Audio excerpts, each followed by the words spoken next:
हाण उभे बिटे वरी करकटा वरी देवोनिया करकटा वरी देवोनिया सुंदर ध्यान उभे बिटे वरी करकटा वरी देवोनिया करकटा वरी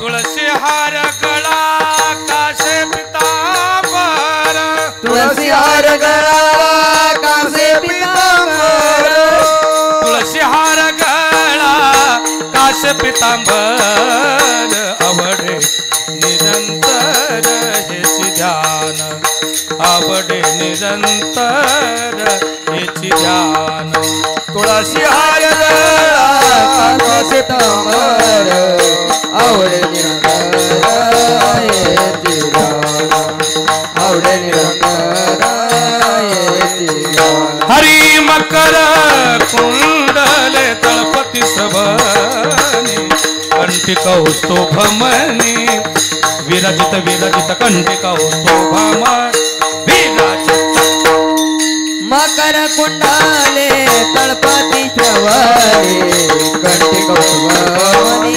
विराजित कंठी कौस्तुभमणी विराजित तुळसी हार गळा कासे पितांबर तुळसी हार गळा कासे पितांबर तुळसी हार गळा कासे पितांबर आवडे निरंतर हेची ध्यान आवडे निरंतर हेची ध्यान तुळसी हार गळा कासे पितांबर आवडे निरंतर येती ध्यान आवडे निरंतर येती ध्यान तुका म्हणे माझे आणि ह्याची सर्व सुख पाहिलं श्रीमुख आबदीने पाहिलं श्रीमुख आबदीने तुका म्हणे माझे हे सर्व सुख पाहिना श्रीमुख आवडीने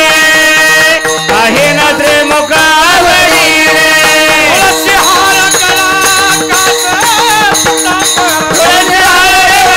कासे पितांबर तुळसी हार गळा काशे पितांबर आवडे निरंतर हेची ध्यान आवडे निरंतर ह्याची ध्यान ह्याची ध्यान तुळसी हार गळा कासे पितांबर आवडे निरंतर हेची ध्यान आवडे निरंतर हेची ध्यान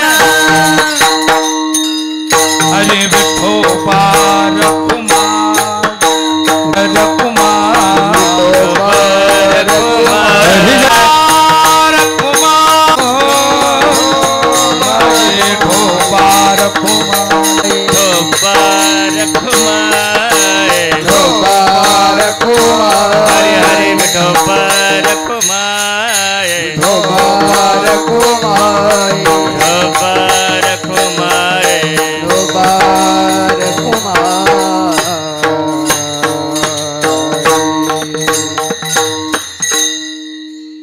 जय राम कृष्ण हरे जय जय राम कृष्ण हरे हरि जय राम कृष्ण हरि जय जय राम कृष्ण हरि जय राम कृष्ण हरि हरि जय जय राम कृष्ण हरे जय जय राम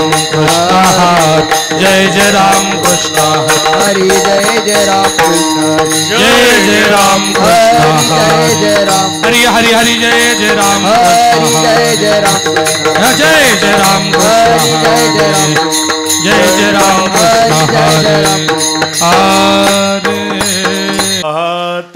हातालोचनी सुख झाले ओ साजणी तो हा विठ्ठल बरवा तो हा माधव बरवा तो हा माधव बरवा तो हा माधव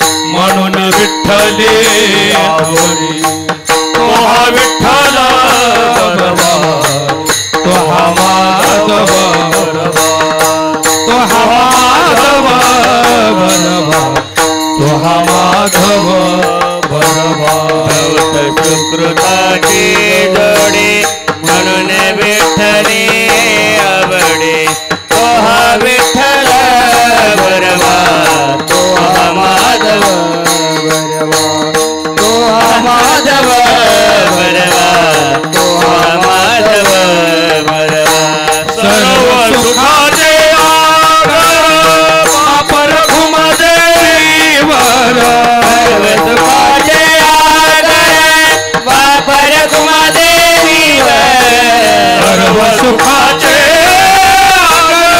पापर घुमदेवीवर सर्व सुखाचे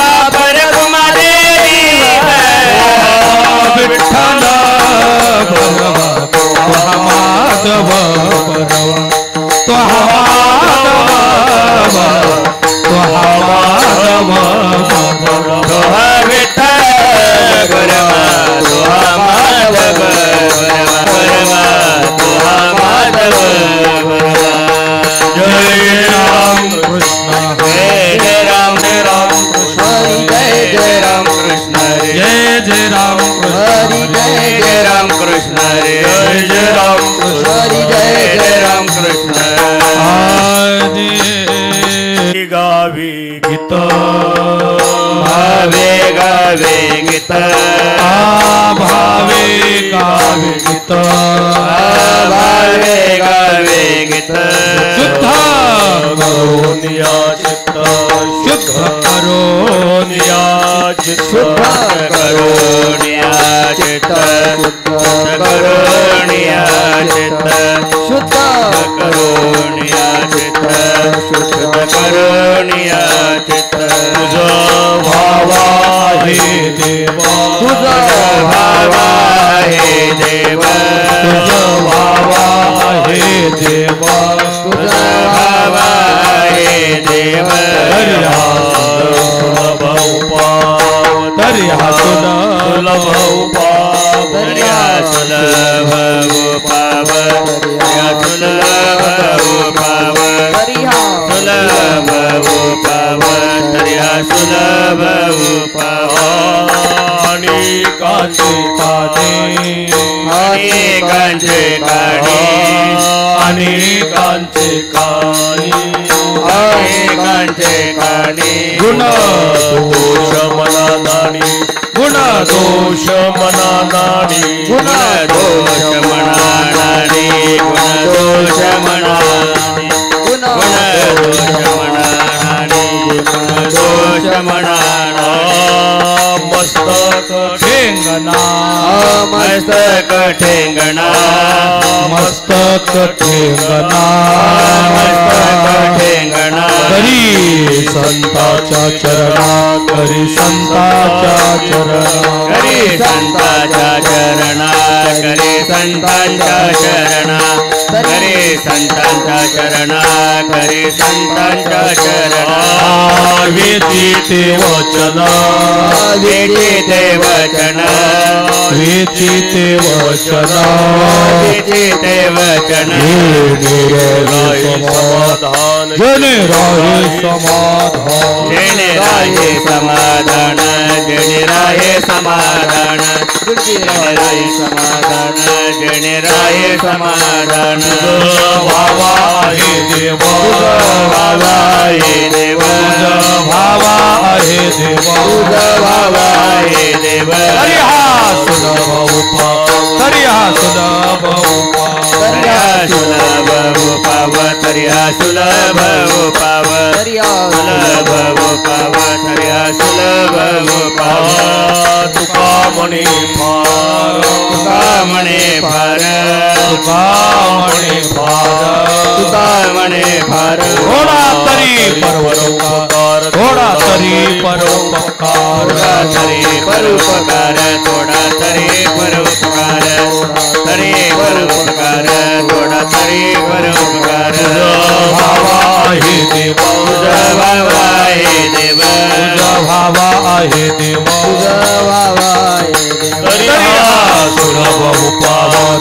सुलभ दरिया सुलभ उपाव दरिया सुलभ उपाव दरिया सुलभ उपाव दरिया सुलभ उपाव गोपाल कुमारी गोपाल कुमारी गोपाल कुमारी गोपाल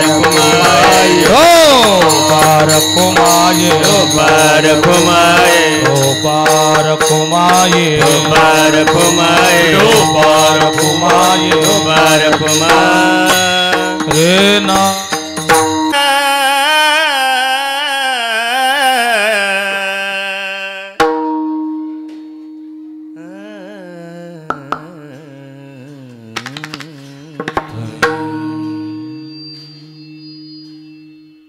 गावे गीत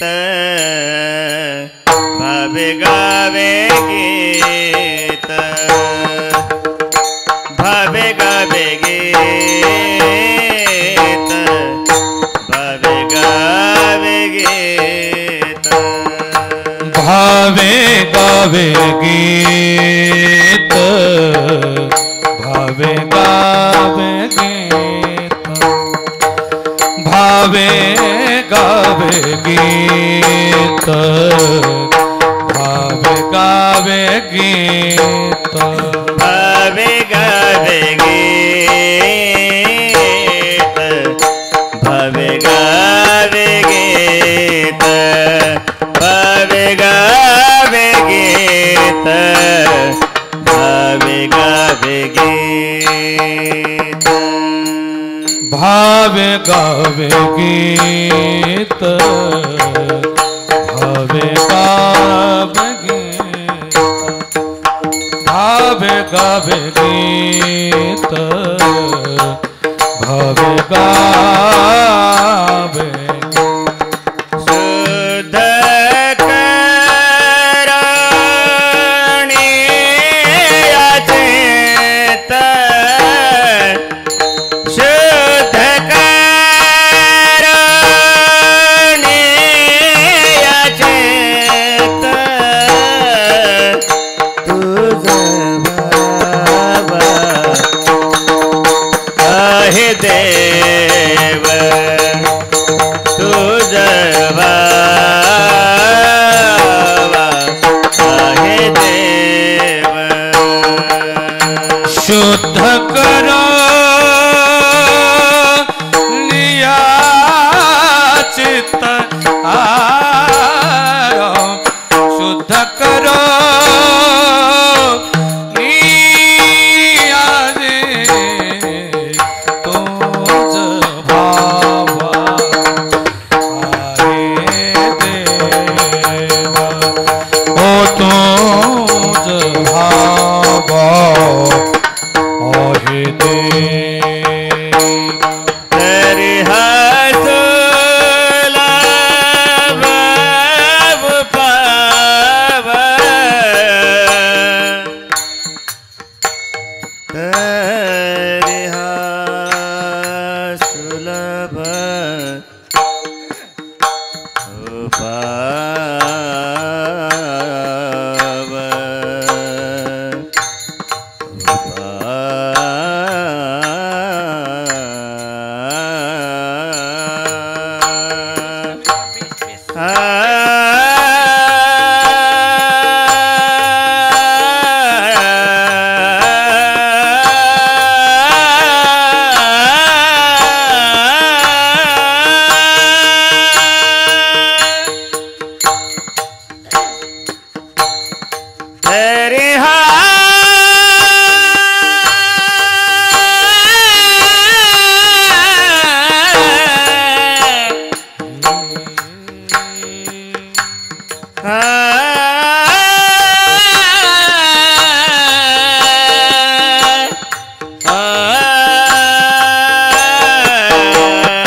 नाम रे नार तेरी हाय रे ना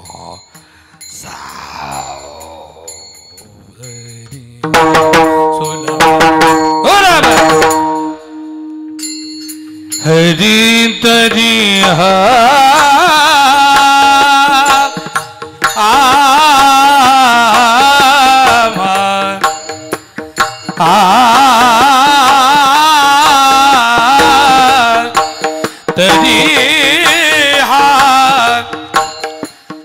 तरी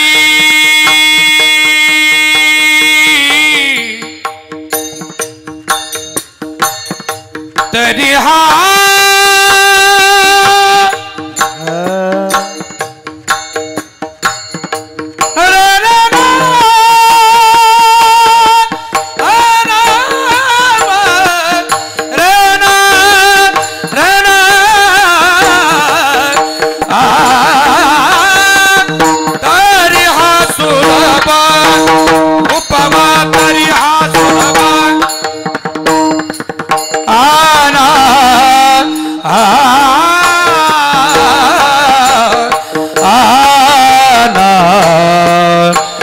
तरिहा सुलभ हो पाव हरि तरिहा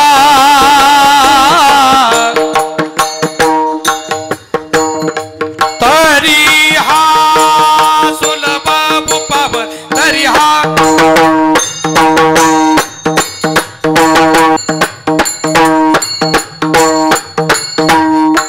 वाह तुझ भाव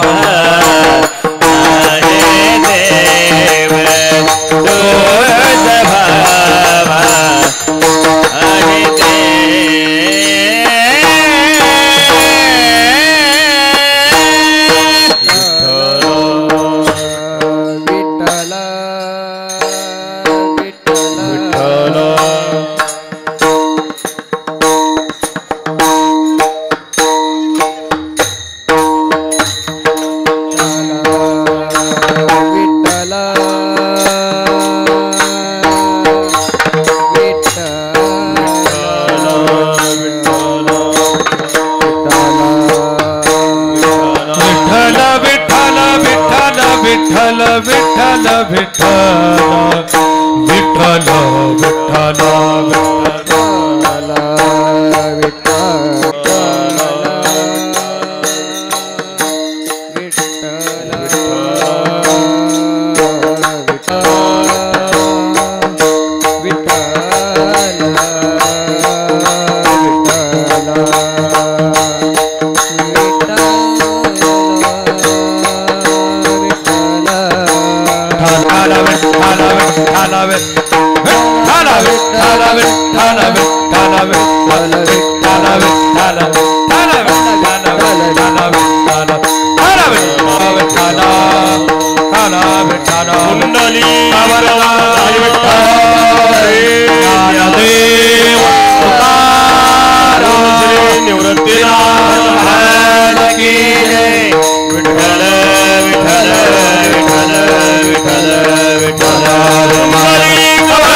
गावी गीत भावी गावी गीत शुद्ध करून या चित्त तुझ व्हावा हे देव तरी हा सुलभ उपाव अनिकांचे कानी गुणदोष मना नाणी तुझ व्हावा हे देव तरी हा सुलभ उपाव मस्तक ठेंगणा करी संतांचे चरणा तुझ व्हावा हे देव तरी हा सुलभ उपाव विचिती वचन जेणे राही समाधान तुझ व्हावा हे देव तरी हा सुलभ उपाव तुका म्हणे फार तुका म्हणी फार थोडा तरी परोपकार, तुझं व्हावा हे देव तरी हा सुलभ उपाव. विठाला विठ्ठला विठ्ठला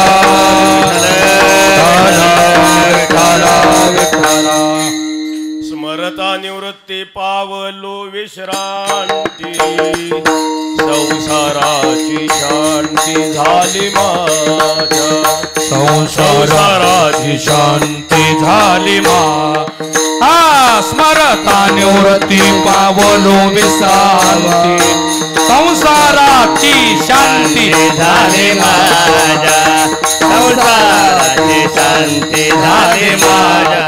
अमिता ज्ञान देवा नमिता ज्ञान देवा पावलो शांती, अमिता ज्ञान देवा पावलो विसावा, नमिता ज्ञान देवा पावलो विसावा. नमिता ज्ञान देवा पावलो विसावा, अंतरीचा हेवा विसरलो, अंतरीचा हेवा विसरलो, नमिता ज्ञान देवा पावलो अंतरीचा हेवा विसरलो. करून या चित्त तुझं व्हावा हे देव तरी हा सुलभ उपाव.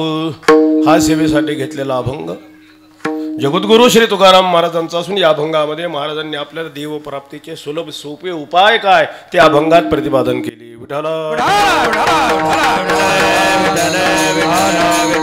करण्याचा प्रयत्न करणारे अभंग निवडलाय जगद्गुरु श्री तुकाराम महाराजांचा देवप्राप्तीचे सुलभ उपाय सांगणारा अभंग आहे. विठाला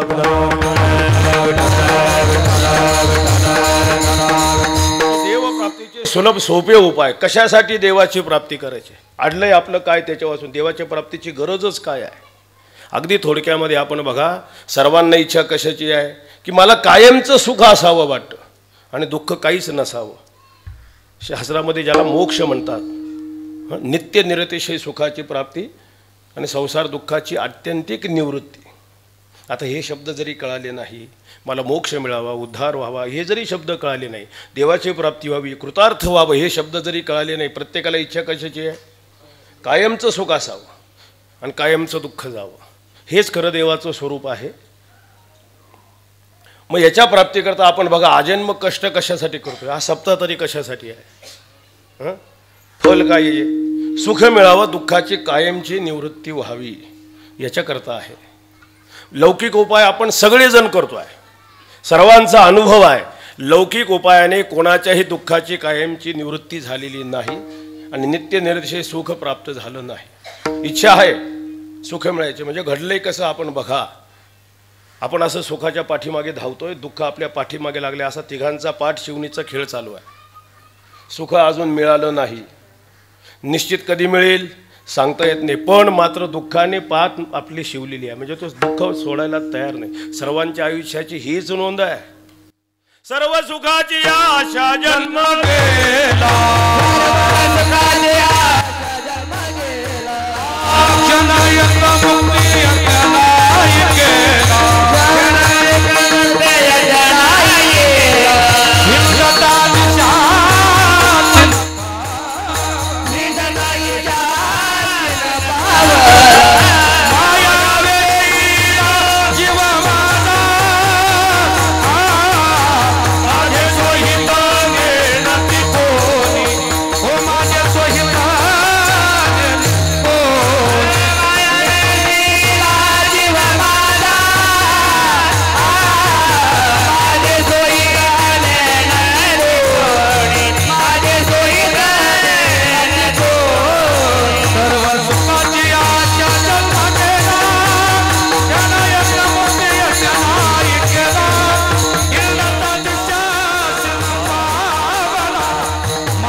जन्म गेला, मग सुख मिळत नाही, दुःख निवृत्त होत नाही. ही इच्छा करणं कोणी सोडलंय का? आपण एवढे प्रयत्न करतोय, सुख मिळत नाही, दुःख जात नाही, इच्छा करणं कोणी सोडलंय? व्यवहारामध्ये काही गोष्टी मिळाल्या नाही तर सोडून देतो ना मनुष्य, जाऊ दे आपल्याच्याने होत नाही, तसं नाही, कारण ही आपल्या स्वरूपाची इच्छा आहे. मग इच्छा पूर्ण होण्याकरता कशाने ही इच्छा पूर्ण होईल? सर्व सुख कशाने मिळेल? सर्व दुःख निवृत्त कशाने होईल? वेदाचं सांगणं बघा काय. आत्मावारी द्रष्टव्य श्रोतव्य मंतव्य निधिध्यासितव्य. बोलावा विठ्ठल, पहावा विठ्ठल, विठ्ठल जीवभाव. मध्ये देवाची आत्मत्वाने प्राप्ती करून घेतली तर आणि तरच ही इच्छा पूर्ण होईल. मग भगवंताची प्राप्ती करणं हे जर मुख्य आपलं साध्य आहे, मग त्याचे उपाय साधन काय देवाच्या प्राप्तीचे? एक साधन सांगून काही लोकांना संशयात टाकलेलं नाही वेदाने, कारण वेद साऱ्या विश्वाची माऊली आहे. अहितापासून काढिती हित देऊनी वाढविती, नाही श्रुती परवती माऊली जगा. अधिकाराचे लोक समाजात आहे, ज्याचा जसा अधिकार आहे तसा त्याला उपदेश केला तो उद्धाराला प्राप्त होईल. म्हणून मुळात वेदाने भगवत प्राप्तीची अनेक साधनं सांगितली. जगद्गुरु श्री महाराजांनी देवाच्या प्राप्तीचे ह्या सर्व साधनाचं चिंतन केलं.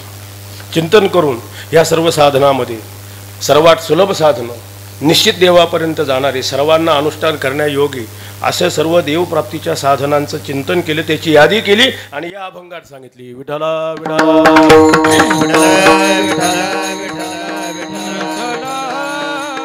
कारण जगद्गुरु श्री तुकाराम महाराजांची अभंग गाथा म्हणजे काय आपण चिंतन करा.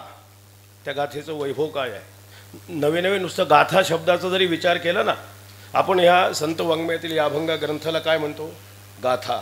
गाथा हे नाव तरी कसं दिलं असेल, कसं सुचलं असेल, कोणाला सुचलं असेल? मूळ ऋग्वेदातील हा शब्द आहे गाथा शब्द. तिथे वर्णन केले. गाथा शब्द कशासाठी आहे? की ज्यात भक्तिपर गीत आहे त्याला गाथा म्हणतात, उगीच कशालाही गाथा म्हणत नाही. त्याच्याही पुढे दिलं आहे, नुसतं भक्तिपर गीताला गाथा म्हणत नाही, ज्यामध्ये अनुभूती गुणसंपन्नता आहे त्याला गाथा म्हणतात. आणि त्याच्याही पुढे आहे, ज्यात भक्तिपर गीत आहे, ज्यात अनुभूती गुणसंपन्नता आहे आणि ज्याच्यामध्ये सहजच उपदेश घडतो लोकांना, त्याला गाथा म्हणतात. विठ्ठला गाथा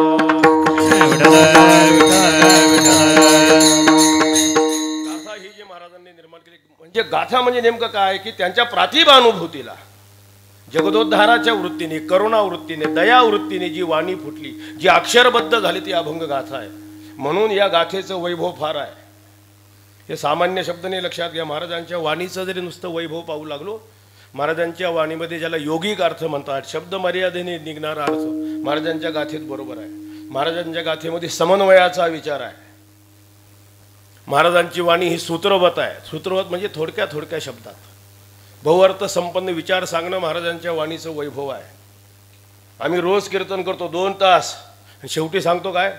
मला सांगायचं होतं पुष्कळ, सांगता नाही आलं का? वेळ कमी पडला.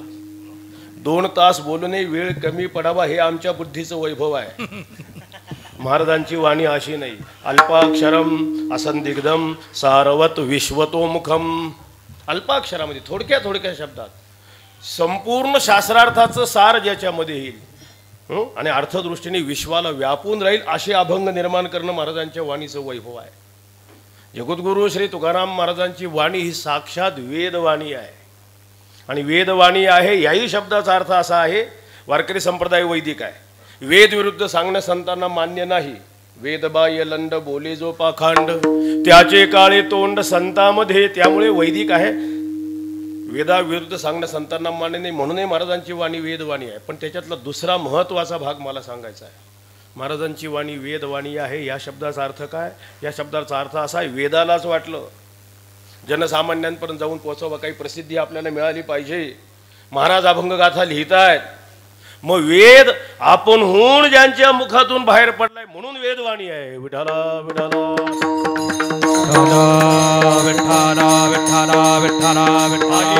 वाटे अमृत वचने उत्तीर्णता येणे नोहे जन्मी. सामान्य गोष्ट नाही, लक्षात घ्या. वेदालाच वाटले म्हणून वेद. आता असं आहे, आपल्याला सांगता येत नाही ही वेदवाणी आहे का नाही. मग का? त्याचं कारण आहे, त्याला वेदाचाही अभ्यास पाहिजे, गाथेचाही अभ्यास पाहिजे. आता अभ्यास कोण करते? हां, कीर्तनकार करत नाही, ते इतरांची काय कथा. मुख्य अभ्यास तर कोणी केला पाहिजे? पाहुण्या ग्रंथ करावे कीर्तन, पाहुण्या टिपण, पाहुण्या मोबाईल करावी कीर्तन. असं नाही चालत, लक्षात घ्या. कोणाची निंदा नाही मला करायची, तत्व सांगायचं आहे. काही जिज्ञासू वृत्ती आपली वाढली पाहिजे का नाही. आणि जसं कीर्तन करायचं तसंच सर्व वारकऱ्यांचं कीर्तनाला आपण श्रवण करायला बसलो, श्रवण करण्याचा काही अधिकार लागतो. आपण कधी ज्ञानेश्वरी गाथा उघडायचीच नाही आणि सांगायचं काय काही कीर्तन समजतच नाही हो. विठाला विठाला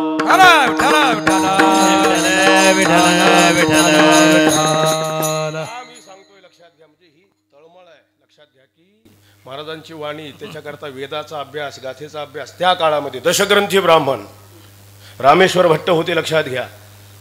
दशग्रंथी म्हणजे वेद वेदांग सर्वांचं ज्ञान आहे. आणि महाराजांचे अभंग कानावर पडले, लगेच लक्षात यायचं हा साक्षात वेदाचा अनुवाद आहे आणि त्यांचं प्रमाण आहे म्हणून त्याचं महत्व आहे. चहुवेदाचे हे केले विवरण, चहुवेदाचे हे केले विवरण, वेदाचे हे केले विवरण, वेदाचे केले विवरण, अर्थ हे गहन जोनिया, गहन कळविना, अर्थ हे गहन कळविना. चहुवेदाचे हे केले विवरण, अर्थ हे गहन करोनिया, अर्थ हे गहन करोनिया. वेदाचे केले विवरण, अर्थ हे गहन करोनिया, अर्थ हे गहन करोनिया. साक्षात्कारी वेदाचा अनुवाद आहे. म्हणजे महाराजांची वाणी वेदवाणी आहे. महाराजांची वाणी प्रासादिक आहे. प्रसाद गुणातही शास्त्रात 3 प्रकाराने वर्णन केलंय. शास्त्रातील प्रसाद गुण आपण निर्माण केलेला ग्रंथ सहजच लोकांच्या हृदयापर्यंत जाऊन पोहोचला पाहिजे. आपण बघा अभंगगाथा, भाषा किती सोपी आहे. तुम्ही आम्ही व्यवहारात जी भाषा वापरतो ती भाषा आहे. म्हणजे भाषा इतकी सोपी आहे. लक्षात घ्या. कारण असं आहे, शास्त्र सांगायला जावं तो भाषा अवघड होते. सोपं सांगायला जावं शास्त्र बाजूला जात आहे. शास्त्र न जाता सोपं सांगण्याचं काम केवळ संत करू शकतात. एवढी भाषा सोपी आहे, एवढी भाषा सोपी आहे की बहुसंख्य लोकांना जवळजवळ काहीही न समजता मला सगळी गाथा समजली असं वाटावं एवढी सोपी आहे. विठाला विठाला हा एक प्रसाद गुण आहे साहित्यशास्त्रात. दुसरा प्रसाद परमार्थामध्ये गुरूंचा प्रसाद, तोही महाराजांच्या वाणीत आहे ना. सत्यगुरु राई कृपा मज केली, परी नाही घडली सेवा काही, गुरूंचा प्रसाद. आणि तिसरा प्रसाद साक्षात पांडुरंगाचा प्रसाद.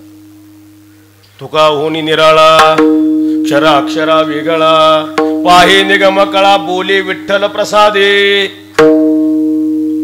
महाराज म्हणतात मी ग्रंथ करतोय, गाथा करतोय असं कोणी म्हणेल, करीतो कवित्व म्हणाल हे कोणी.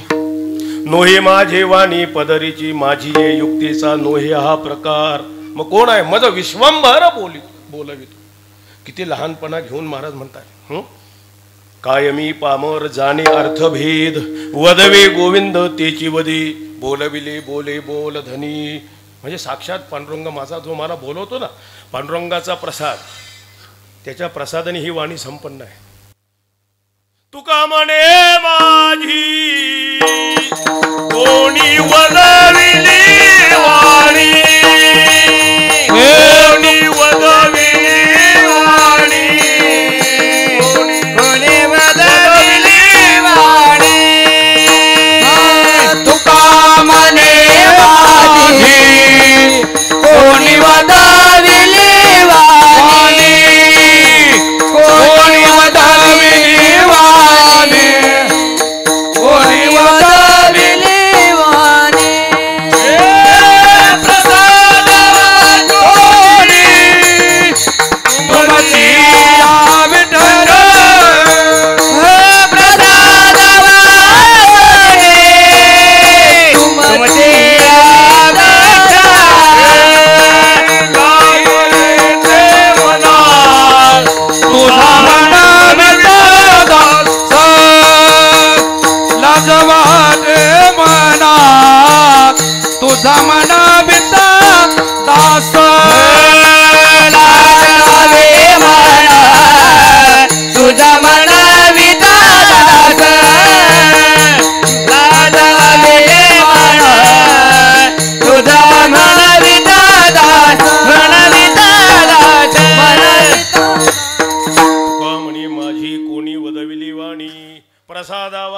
तुमचे या विठ्ठला साक्षात पांडुरंगाचा प्रसाद.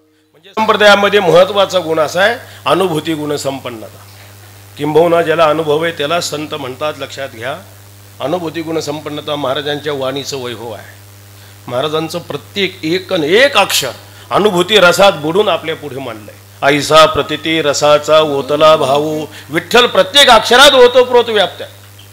म्हणजे महाराजांची ही वाणी अनुभूती गुण संपन्न आहे. लक्षात घ्या, कोणत्याही क्षेत्रामध्ये बघा, कर्म उपासना ज्ञान कांडत्रयाचं वर्णन वेदाने केले, भगवद्गीतेने संत वाङ्मयामध्ये तिन्ही क्षेत्रामध्ये आपण बघा. महाराज सांगत असताना कर्ममार्गाचा विचार जरी महाराजांनी सांगितला, स्वतःचा अनुभव ज्याच्यामध्ये आहे.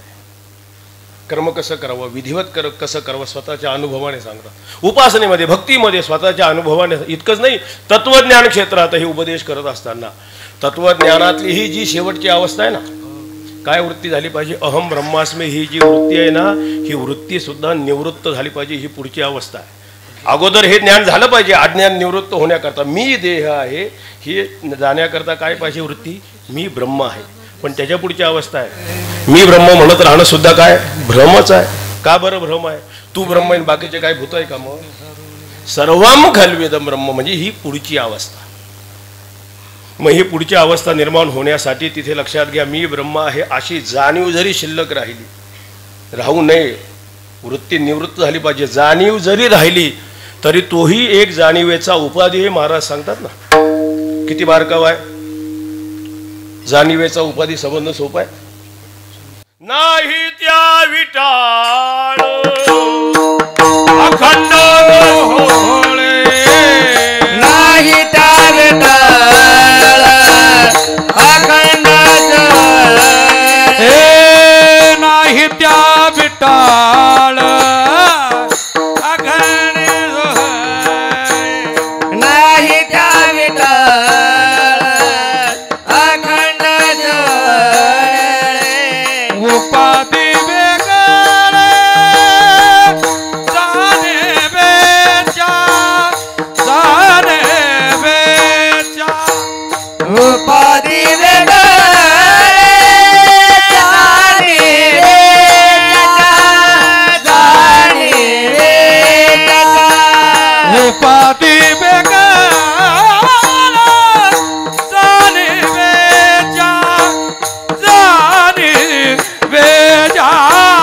उपाधी वेगळे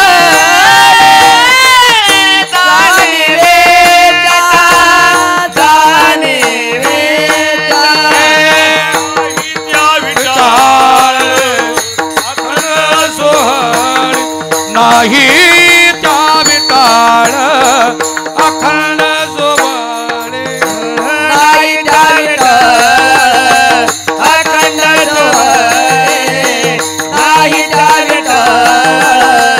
अखंड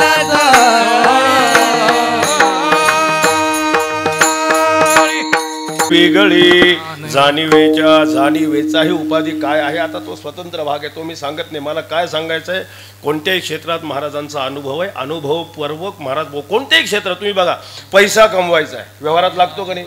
सप्ताह करायचा तरी काय पाहिजे, वर्गणी मागावं लागते का नाही. कारण ब्रह्म आहे, लागतोच आहे. पण मग कमवावा कसा, जोडून या धन. कसं सांगितलं, स्वतःच्या अनुभवाने तसं वागत होते. रोज कीर्ती जमा धरुणी सकळ खताविला काळ वरावरी. म्हणजे स्वतः अनुभवाने पैसा कमवावा कसा सांगतात. श्रवण कसं करावं, श्रवणाचं महात्म्य. आपण कीर्तन श्रवण करता का बरं, श्रवण केलं की देवाचा साक्षात्कार. श्रवण भक्तीचं फार महत्त्व आहे. मग ते कसं करावं तेही स्वतःच्या अनुभवाने सांगितलंय. श्रवणाची वाट चोखाळली शुद्ध गेले वेदाभेद निवारुनी. म्हणजे प्रत्येक गोष्टी महाराजांना लक्षात घ्या, ज्याचा अनुभव नाही ते सांगितलंच नाही. अगदी प्रपंचातल्या गोष्टी असू द्या, अगदी नवरा बायको मधला व्यवहार कसा असू द्या, स्वतःच्या अनुभवाने सांगणं लक्षात घ्या. तुका म्हणे चाखोनी सांगे सांगे तुका म्हणे चाकोनी सांगे, तुका म्हणे कोणी सांगे. ओ माझा अनुभव आहे अंग, माझा अनुभव आहे अंग, अनुभव आहे अंगे, माझा अनुभव आहे अंगे, माझा अनुभव आहे अंगे. तुका म्हणे चाकोनी सांगे, माझा अनुभव आहे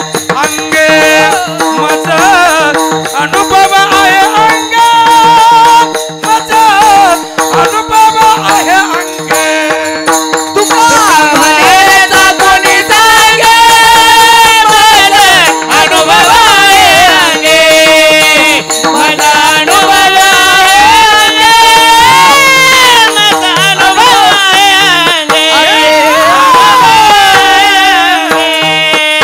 तुका म्हणे चाखोनी सांगी माझा अनुभव आहे. पण कसा? पुढचा शब्द महत्वाचा आहे. अंगे अनुभव आहे. अंगे शब्दाचा अर्थ आहे औरस अनुभव, दत्तक अनुभव नाही.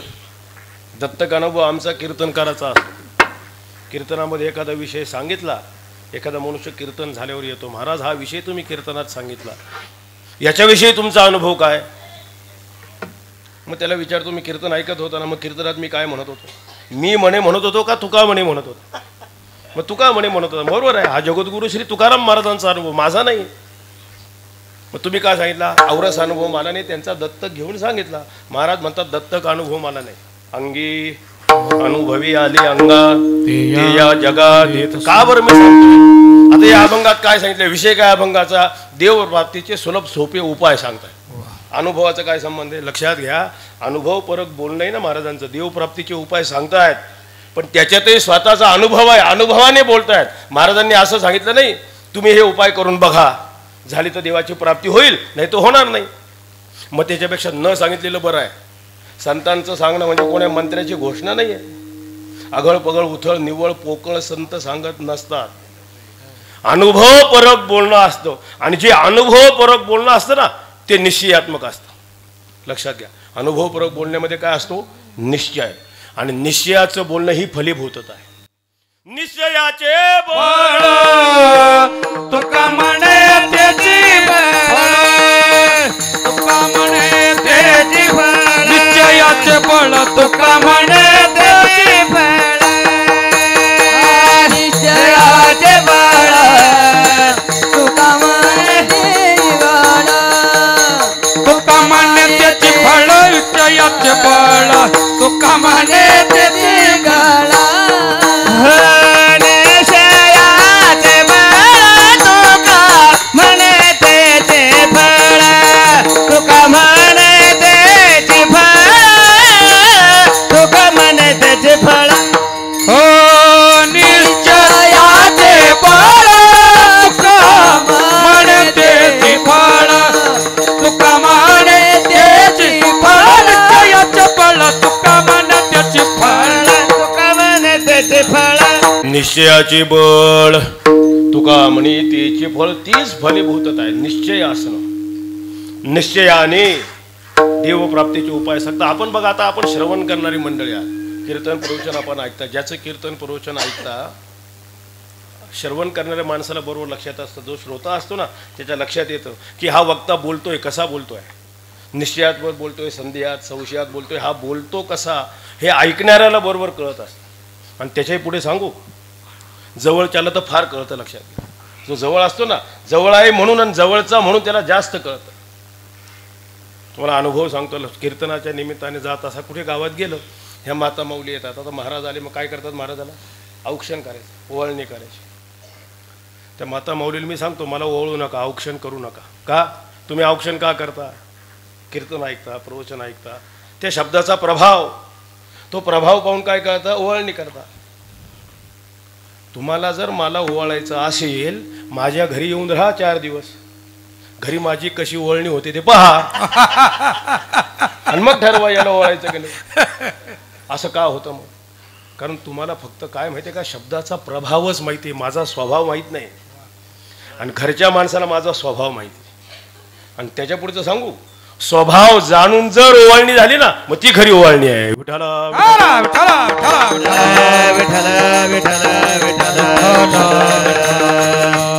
सांगतोय मी, लक्षात घ्या. जगद्गुरु श्री तुकाराम महाराजांच्या बोलण्यात निश्चयात्मक का आहे? महाराजांचा स्वभाव आणि प्रभाव सगळीकडे सारखा आहे. नारद मुनींचं उदाहरण बघा, स्वभाव आणि प्रभाव सगळीकडे सारखा आहे का नाही? कंसाकडे गेले तरी त्यांची पूजा व्हायची, भगवंताकडे गेले तरी, रावणाकडे गेले तरी, प्रभू रामचंद्राकडे आले तरी. का? त्यांचा स्वभाव आणि प्रभाव सगळीकडे सारखा. तीच गोष्ट जगद्गुरु श्री तुकाराम महाराजांची. यांचा स्वभाव प्रभाव सर्वत्र सारखा असल्यामुळे देवप्राप्तीचे उपाय सांगतायत, स्वतःच्या अनुभवाने सांगतायत, निश्चयाने सांगतायत. पण मग हे सांगत असताना जी भाषा वापरली ना, ती जर तरची भाषा वापरली. आता गंमत असे, महात्म्याने तसं जर तरची भाषा वापरणे तसं फार बरं नाही आहे. पण त्याच्या दुसऱ्या बाजूने जर पाहू लागलो, जर तरची भाषा वापरली, का वापरली असेल? काहीतरी गंभीरता असेल, गहनता असेल. आपणही विचारपूर्वक पाहिलं पाहिजे की नाही त्या भाषेकडे. जर तरची भाषा का वापरली, त्याचं कारण त्याच्या पाठीमागे असणारी तळमळ. महाराजांच्या अंतःकरणामधली जी तळमळ आहे ना, आणि तळमळ कशी, आपल्या लोकशाहीतल्या पुढाऱ्यासारखी तळमळ नाही. त्यांची तळमळीचीच भाषा असते की नाही. निवडणुकीचा सर्वांना अनुभव आहे. उभे राहिले ते उमेदवार म्हणजे कशा असतात, अगदी हात जोडून, म्हणजे निवडणुकीच्या अगोदर कशा असतात, दास मारुती. ते मारुतीचे नाव आहेत पुण्यामध्ये पुष्कळ. हात जोडून उभे आहे, दास मारुती. निवडून आल्यावर वीर मारुती, विठाला विठाला.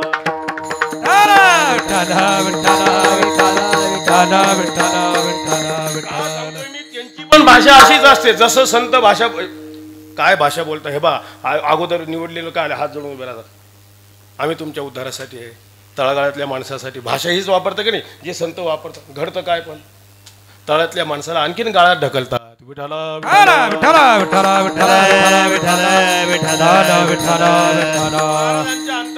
तळमळ तशी नाही. बुडत ही जन नदी कवी डोळा, येतो कळवळा, भूतांची दया हे भांडवल संत. निर्गुण निराकार परब्रह्म स्वरूप निवृत्तीनाथ महाराज. पण मग मूर्ताकार का धारण केला, ज्ञानेश्वर महाराज सांगतात ना, आता उपायवन वसंतू, जो आज्ञेचा आहे वतंतू, अमूर्तची परिमूर्तू कारुण्याचा. मूर्तिमंत करुणा म्हणजे निवृत्तीनाथ महाराज. ही करुणा लक्षात घ्या, त्या संतांना गप्प बसू देत नाही.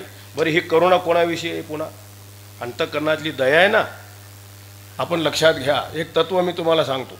राजकारण आपल्या कीर्तनाचा विषय नाही, कधीच होणार नाही. पण तत्व म्हणून तुम्ही बघा, तत्व शिकलं पाहिजे ना आपण. काय तत्व आहे आपण बघा. स्वातंत्र्य मिळाल्यापासून ज्या कोणाचं सरकार सत्तेमध्ये आलं असेल, प्रत्येकाच्या डोक्यात काय भूमिका असते? अल्पसंख्याकांसाठी योजना. आता यांचे अल्पसंख्याक कोण, तेही पुन्हा त्यांच्या मर्जीतलाच भाग आहे.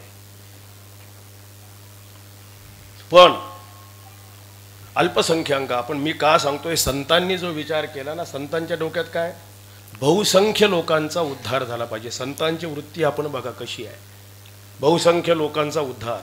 संतांनी अल्पसंख्य लोकांचा विचार केलाच नाही असं नाही, केलाय पण थोडा. आता गंमत आहे, तत्व समजलं पाहिजे. अल्पसंख्य कोण आहे, बहुसंख्य कोण आहे परमार्थातील, हे अगोदर समजून घ्या. परमार्थातील अल्पसंख्याक कोण आहे? जे ज्ञानाचे, योगाचे, कर्माचे काही अधिकारी आहेत ना, ते अल्पसंख्याक आहे. असे लोक जास्त आहेत का मला सांगा. ज्ञानाचे अधिकारी किती लोक आहेत? एकंदर लोकसंख्येचा विचार केला, भगवंताचं गणित बघा. मनुष्यानाम सहस्रेषु कश्चित यतते सिद्धयी यततामपि सिद्धानाम कश्चिन माम वेत्ति तत्वतः. ज्ञानाचे अधिकारी फार थोडे लोक आहेत ना. गुरूंनी उपदेश करावा तसा बोध व्हावा. तुका म्हणी कानी ऐकेली मात, तोची झाला घात, जीवपणा किती आहे. ज्ञानाचा लागणारा अधिकार, अधिकार काय दिला? पुष्कळ विचार आहे. अध्यात्मशास्त्री ये अंतरंगोचे अधिकारी, मन विक्षेप दोष ज्यांनी निवृत्त केले, आवरण दोषाची निवृत्ती करता जो सद्गुरूंना शरण आहे, विवेक, वैराग्य, समाधी, षटक, मुमुक्षता, साधन संपत्ती ज्याच्या ठिकाणी आहे, श्रवण, मनन, निधी, ध्यासन, तत्वपदार्थ शोधन, साधना जो प्रवृत्ती. सांगा असे किती लोक आहेत? विरळा ऐसा कोणी एखादाच. म्हणजे ज्ञानाचे अधिकारी थोडे आहेत, कर्माचे अधिकारी तरी किती आहेत? अगोदर तर कलियुगात कर्म कळायचं अवघड, कळालं तर अनुष्ठान अवघड. साधी देवाची पूजा करायची, पळी भांड तांबण ठेवायचं. कुठे ठेवायचं? तो तांब्या भांड डाव्या हाताला का उजव्या हाताला, इथून सुरुवात आहे. थोडे लोक आहेत असे. योगाभ्यासाचे अधिकारी बघा किती आहेत. योगाभ्यासाला काय लागत नाही, पुष्कळ लागतात. निग्रह मुख्य ज्याचा आत्मा आहे. आता आपण काय निग्रह करणार? आपल्याला उठल्याबरोबर खायला लागतं, खाल्ल्याशिवाय झोप येत नाही. 2 तासही कीर्तन आता होत नाही, त्याच्यात 84 आसनं माणसं करतात. हा काय योग करणार आहे? किती लोक आहे योगाचे अधिकारी? चांगदेव महाराजांसारखे किती लोक आहेत? चांगदेव महाराज हे परमार्थातील अल्पसंख्याक आहे. चांगदेवांसारखे फार नसतात, लक्षात घ्या. सामान्य नाही चांगदेव महाराज. निवृत्तीनाथ महाराज, ज्ञानेश्वर महाराज, सोपन काका, मुक्ताबाई स्वतःहून ज्यांना दर्शन देतात. संत भेटीचे दुर्लभता. 4ही अवतारी संत. आपल्याला रात्री धड भूत भेटत नाही. हे 4ही संत येतात. काय काय अधिकार कमी असेल? मग त्यांना काय उपदेश केला नाही का? केला ना. किती केला? बास फक्त 65 वयांचा, जास्त नाही. 65 वयांमध्ये ज्यांचं भागलं पण असे लोक किती आहेत? थोडे ना. आपल्यासारख्या वांगदेवाला 65,000 ओव्या लिहून भागत नाही. विठाला विठाला विठाला विठाला विठाला योगाभ्यास भक्तीचे तरी अधिकारी किती आहेत? खरंच भक्त म्हणवणारे आपण वारकरी आहे. कीर्तनाला आलो म्हणजे देव आवडतो की नाही आपल्याला? त्याच्याशिवाय आलो का? आपणही वारकरी आहे, भक्त आहोत. पण मग अशी भक्ती करणारे निस्सीम भक्त, त्या भक्तीचं जे लक्षण आहे सातू अस्मिन परम प्रेम रूपा, देवाविषयी निस्सीम प्रेम भाव असणारे भक्त तरी किती आहेत? म्हणजे इथे जमलेल्यापैकी गोष्ट चालू आहे. जे इथे आले नाही त्यांचा विषयच नाही. इथे आले आहेत, कीर्तन ऐकतात, गळ्यात माळ आहे, वारकरी आहे म्हणजे भक्तच आहे ना. पण तरी असे भक्त थोडे आहेत. का बरं? त्या भक्ताचं लक्षण आहे विषय तो त्यांचा झाला नारायण नाम. असे लोक किती आहेत ज्याला देवच आवडतो.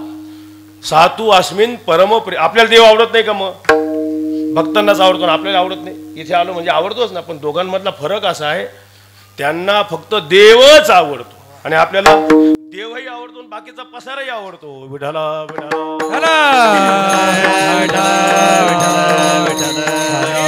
लोक आहेत ना, हे सर्व परमार्थातले अल्पसंख्याक. मग राहिलेले बहुसंख्य कोण आहे? जे अज्ञानी आहे, विषय पामर आहे, संसारासक्त आहे, परमार्थात कधी प्रवृत्ती नाही, संतांना पाठमोरे, असा सर्व बहुसंख्य समाज.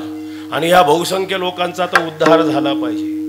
म्हणून बहुसंख्य लोकांच्या उद्धाराच्या तळमळीसाठी महाराजांची ही भाषा आहे जरतरची. म्हणजे ही तळमळ आहे, कोणाचा उद्धार झाला पाहिजे? हे जे अज्ञानी विषय पामर लोक आहेत ना, या सर्वांचा उद्धार झाला पाहिजे. याकरता महाराजांनी देवप्राप्तीचे उपाय सांगत असताना भाषा जी वापरली आहे ती जरतरची. कुठे वापरली आहे? अभंगाच्या दुसऱ्याच्या. तुझ भाव आहे देवा, तुझ भाव आहे देव, तुझ भाव आहे देव, हो तुझ भाव आहे देवा. बाबा हे देवा तुझा बाबा हे देवा, तुझा बाबा हे देवा, तुझा बाबा हे देवा, तुझ भाव आहे देवा, तुझ भाव आहे देवा, तुझ भाव आहे देवा, तुझ भाव आहे देवा. बाबा हे देवा, तुझा बाबा हे देवा, तुझा बाबा हे देवा. तरी हसना बाबू बाबा, तरी हसना बाबू बाबा, तुझ भाव आहे देवा, तुझ भाव आहे देवा, तुझ भाव आहे देवा, तुझ भाव आहे देवा. तरी हसना बाबू बाबा, तरी हसना बाबू बाबा, तुझा बाबा हे देवा, तुझा बाबा हे देवा, तुझा बाबा हे देवा, तुझा बाबा हे देवा, तुझ भावा ही देव तरी हा सुलभ भाव. ही जरतरची भाषा आहे. जरतरची म्हणजे जर तुला देव प्राप्त करून घेवा असं वाटत असेल तर हा सुलभ उपाय. म्हणजे अशी जरतरची भाषा लक्षात घ्या. अनेक संतांनी अनेक अभंगात काही ही भाषा वापरलेलीच आहे, अनेक ठिकाणी वापरली आहे जरतरची भाषा. एखादं प्रमाण त्याच्याकरता आणखीन सांगायचं झालं लक्षात घ्या. थाप टाका.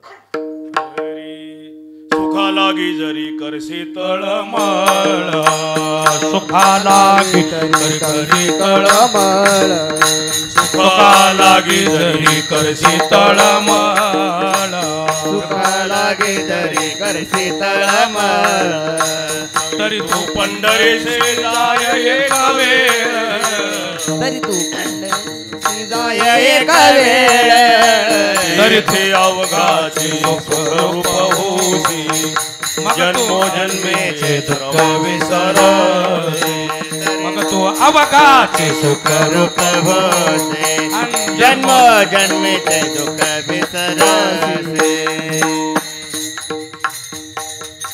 सुखा लागी जरी करसी तळमळ. नामदेवांची हीच भाषा आहे ना. सुखा लागी जरी करसी तळमळ. सुख मिळावं असं बेंबीच्या देठापासून तुला वाटत असेल जर तर काय कर तरी तू पंढरीसी जाय एक वेळ. परिणाम काय होईल त्याचा तेथे अवघाची सुखरूप होसी जन्मोजन्मीचे श्रम विसरसी. जर आणि तर इथे महाराज ते सांगतात जर तुला देव प्राप्त करून घ्यावा असं वाटत असेल तर तरी हा सुलभ उपाव. आता हे अभंगाचं ध्रुवपद आहे, याच्यामध्ये सर्व अभंग बांधला गेलाय. तरी हा सुलभ उपाव हे ध्रुवपद हे प्रत्येक चरणाला लावायचं. तरी हा सुलभ उपाव, तरी हा सुलभ उपाय, हा देवप्राप्तीचा सुलभ उपाय, हा देवप्राप्तीचा सुलभ उपाय. म्हणजे ह्या ध्रुवपदापोटी सर्व अभंग फिरतोय हा देवप्राप्तीचा सुलभ उपाय. मग कोणता उपाय? देवप्राप्तीचा पहिला सुलभ उपाय सांगताय अभंगाच्या पहिल्या चरणात. भावे गावे गीत भावे गावे गीत भावे गावे गीत भावे गावे गीत भावे गावे गीत भावे गावे गीत भावे गावे गीत भावे गावे गीत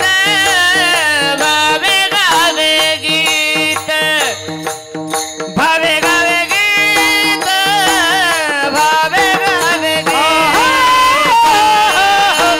गावे गीत भावे गावे गीत भावे गावे गीत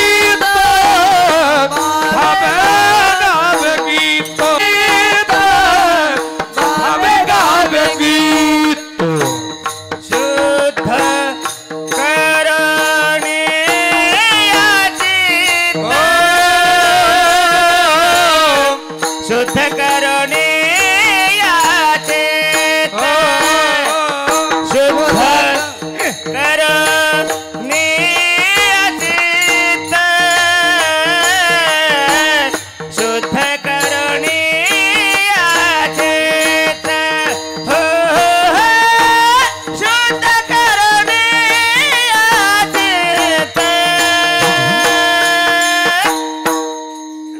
तुझ भाव आहे देव तुझ भाव आहे देव शुद्ध करून याचित शुद्ध करून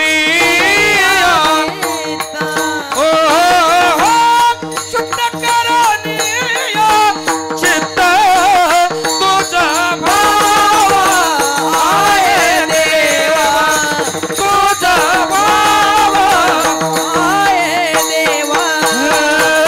भावे गावे गीत शुद्ध करणे याचित शुद्ध करणे याचित शुद्ध करणे याचित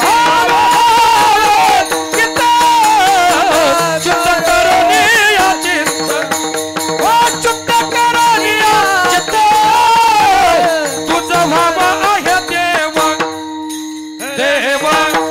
हे देव तरी हा सुलभ उपाय. देवप्राप्तीचा पहिला सुलभ उपाय काय? भावी गावी गीत. गीत म्हणजे नामगीत, नामभक्ती. नामभक्ती आपण संत वाङ्मय बघा, संत वाङ्मयामध्ये नामभक्तीवर विशेषत्वाने भर दिलाय. का भर दिलाय? त्याची अनेक कारणे वेळोवेळी आपण ऐकतो. अगदी थोडक्यामध्ये नामसाधना ही वैदिक साधना आहे. नामसाधनेवरच भर का दिला? नामसाधन निश्चित फलापर्यंत जाणार आहे. मुखी नाम हाती मोक्ष म्हणजे निश्चित फलाची प्राप्ती आहे. नामसाधना सर्वाधिकार सेव्यता ज्याच्यामध्ये आहे. आपण इतिहास काढून बघा, अमुक एखाद्याला नाम भक्ती करता येणार नाही असा कोणाचा निषेध नाही आहे. आणि निषेध हा बलवान असल्यामुळे सकळासी येथे आहे अधिकार सर्वाधिकार सेव्यता. अनुष्ठान करायला सोपं आहे. तुका म्हणे सोपी आहे सर्वाहुनी पुष्कळ कारण आहेत ना. कलियुगामध्ये देवाच्या नावाची शक्ती 4 पण अधिक वाढते आहे. म्हणूनही अन्य साधन निरपेक्ष दुसरी साधनाच करण्याची गरज नाही. कायनो हे केले एका चिंतिता विठ्ठले सर्व काही केले. असं अनेक कारणामुळे नामसाधनेचं हे खरं वैभव असल्यामुळे कलियुगामध्ये देवाच्या प्राप्तीचं सर्वात सुलभ निश्चित साधन आहे भावे गावे गीत. भावगीत नाही हा, महाराजांचं सांगणं बघा, कारण वाहतं वारं सर्व भावगीताचंच आहे. कीर्तनामध्ये कोणते प्रमाण म्हणावे, चाली कशा असाव्या, काही त्याचं महत्व आहे ना. मी प्रकाशबाला फोन केला चालू करा लवकर का एवढे सुंदर म्हणणारे आहे वेळ मिळायला पाहिजे ना 5:45 नाही तर बघ कसं काय गायकालाही वेळ मिळायला पाहिजे कीर्तनकाराला विवेचन झालं पाहिजे लक्षात घ्या कसं म्हण आता जे कोणत्या संतांचे म्हणून कोणाचे म्हणू नये टाळावर पखवाजावर कोणते म्हणू नये पुष्कळ बंधन आहे आता सगळा स्वैराचारच बोकळला आहे विठाला विठाला विठ्ठल विठ्ठल विठ्ठल आपलं काम आहे ते सांप्रदायिक काम आहे प्रत्येक वारकऱ्याची जबाबदारी ही मर्यादा आपण सांभाळली पाहिजे काहीही टाळावर पखवाजावर म्हणता कामा नाही ही संतांची माझ्या पदरचं नाही आहे ना लक्षात घ्या का माझ्या पदरचं आहे नाही ही मर्यादा आहे म्हणून मी सांगितलं भावगीत नाही भावे भावे शब्दाचा अर्थ आडनावाचेही भावे नाही कितीतरी लोकांचा आडनाव भावे असताना घशात सगळा हात घातला तरी कोरडाच बाहेर पडतो म्हणजे भावनेचा पत्ताच नाही भावे भावे शब्दाचा अर्थ काय भावे म्हणजे श्रद्धेने भावे म्हणजे आवडीने भावे शब्दाचा अर्थ आहे प्रेमाने नामगीत गा पण पहिलं कसं श्रद्धेने श्रद्धा कशाला म्हणतात वेद गुरु उपदिष्टार्थे इदमित्थमेव भवती इति प्रमारूप आस्तिक्य बुद्धी श्रद्धा वेद गुरु शास्त्र जे सांगतात ते तसं आणि तसंच आहे त्याचं नाव आहे श्रद्धा श्रद्धेने नामगीत गायचं आहे पण त्या संतांवर नामावर आपली काय पाहिजे श्रद्धा पाहिजे श्रद्धा आवडीने नामगीत गाण्यामध्ये काय पाहिजे आपली आवड आवडी अनंत आळवावा प्रेम पाहिजे प्रेम त्याचा आत्मा आहे उलट लक्षात घ्या नामभक्ती गीतामध्ये काय पाहिजे अंतःकरणात प्रेम प्रेम लक्षणात्मक वृत्ती नसेल लक्षात घ्या शरीर तरुण आहे गोरपान आहे वस्त्र अलंकाराने सजवलं पण आहे फक्त एकमेव प्राणाने त्याग केलाय काय उपयोग आहे त्याचा तसं नामभक्तीमध्ये प्रेम ज्याचा आत्मा आहे प्रेमच नसेल मोले घातले रडाया नाही आसवाणी म्हणून भावे शब्दाचा अर्थ श्रद्धेने आवडीने प्रेमाने हे नामगीत गाणं हे जे देवाच्या प्राप्तीचं साधन आहे ना याचं महत्व काय आहे महत्व असे देवाला आवडणारे काही साधन आहेत त्या सर्व साधन विचारात देवाला आवडणारं साधन जे महाराज सांगतात ना आवडे देवासे तो ऐका प्रकार आवडे देवासे तो ऐका प्रकार आवडे देवासे तो ऐका प्रकार आवडे देवासे तो ऐका प्रकार नामाचा उच्चार रात्रंदिवस नामाचा उच्चार रात्रंदिवस नामाचा उच्चार रात्रंदिवस आवडे देवासे तो ऐका प्रकार नामाचा उच्चार रात्रंदिवस नामाचा उच्चार रात्रंदिवस आवडे देवासी तो ऐका प्रकार नामाचा उच्चार रात्रंदिवस नामाचा उच्चार रात्रंदिवस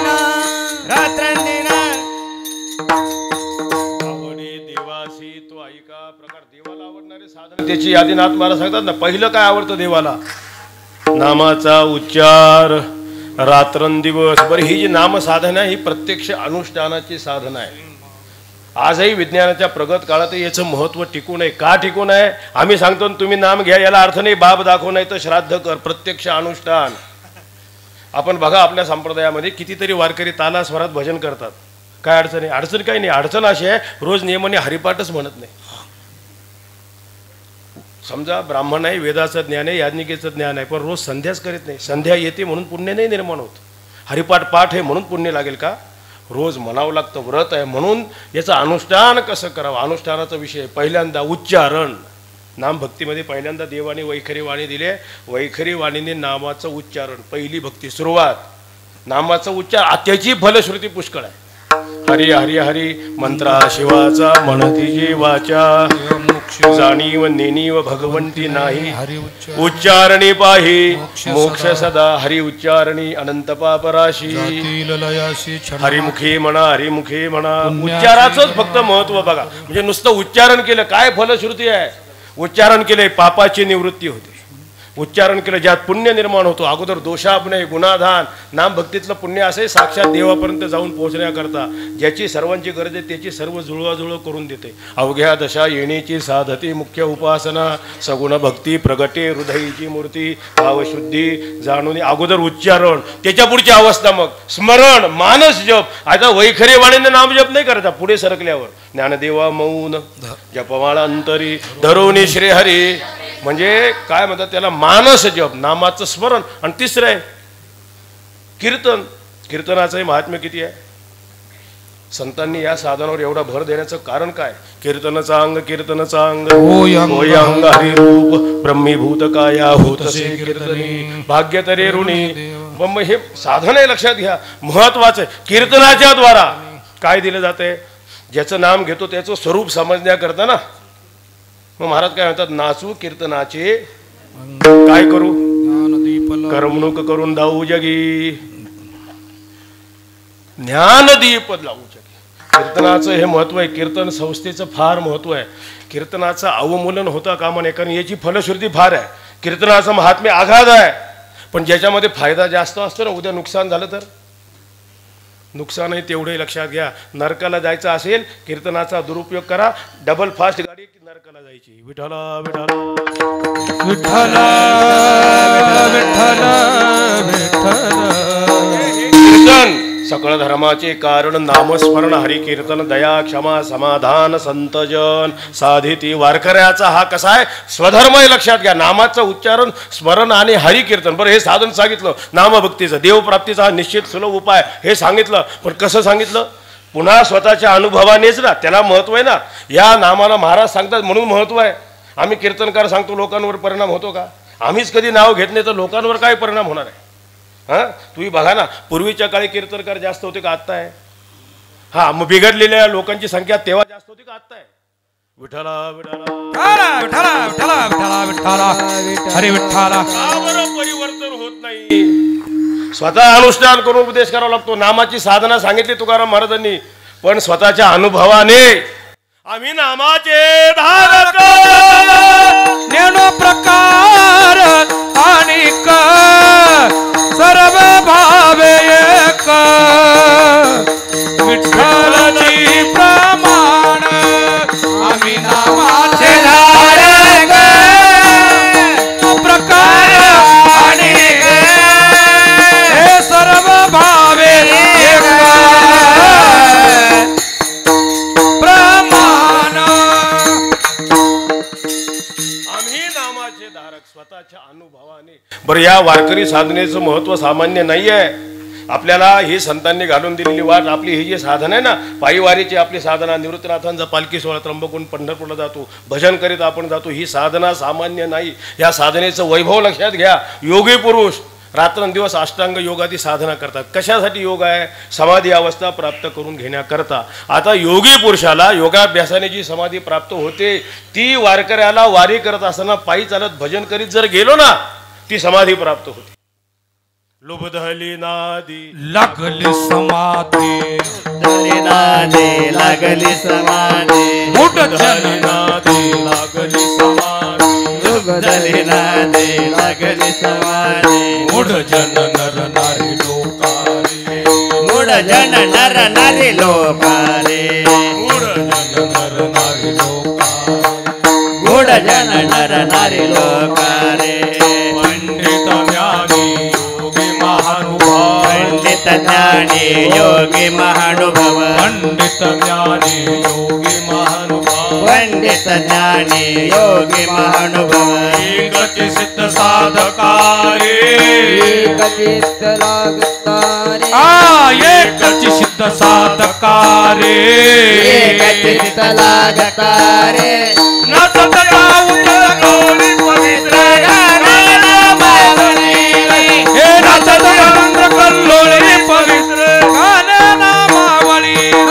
नाचतान कोल्लोळी पवित्र मावळे नादयानंद कल्लोळ पवित्र गाना मावळे. लुबधली नादी लागली. येऊन बघा, वारीत जे येतात त्यांना अनुभव आहे. हा, माझा तर अनुभव 49 दिवस कुठे जातं समजत नाही. काय ती अवस्था आहे, लक्ष जावे त्याच्या वंशा बस घरी बसून कळणार नाही. म्हणून आपण स्वतः अनुष्ठान केलं पाहिजे, आलं पाहिजे. बरं, याचा परिणाम तुम्ही बघा ना, पुष्कळ त्या खेळात वर्णने. एकैकाला गती, वारकरी एकमेकाच्या पाया पडतात का नाही? आता जी वारकरी नाहीत त्यांना हे पाहिल्यावर आश्चर्य वाटतं, हे वारकरी एकमेकाच्या कसे पाया पडतात. असा आहे जो नाम धारक वारकरी आहे ना, नामचिंतनाच्या द्वारा गर्व अहंकार त्याच्या चित्तात राहत नाही. आणि राहत असेल समजावं तो वारकरीच नाही. नामभक्तीचे हे वैभव आहे. उठा उठी अभिमान जाय ऐशी झळकून ते या पंढरीस घडी खळा पाझर रोकडी. त्यामुळे तो गर्व अहंकार विवर्जित होतो. मग त्याचा परिणाम आहे. बाकी त्यांना असं वाटतं हे कसे पाया पडतात. गर्व अहंकार वृत्तीत राहिलाच नाही. पंढरीसे लोका नाही अभिमान पाया पडे जन एकमेका. हरी पाया पडे जन एकमेका. पाया पडे जन एकमेका. पंढरीचे जन गावे पाया पडे जन एकमेका. पाया पडे जन एकमेका. पाया पडे जन एकमेका. हा पंढरीशी लोका नाही अभिमान. पंढरी लोकांना अभिमान. हे पंढरीशी लोका नाही अभिमान. पंढरी लोकांना अभिमान. पंढरीची लोका नाही अभिमान. हे पाया पडे जन एकमेका. पाया पडे जन एकमेका. पाया पडे जन एकमेका. पंढरीचे लोकांना अभिमान. पाया पडे जन एकमेका. पाया पडे जन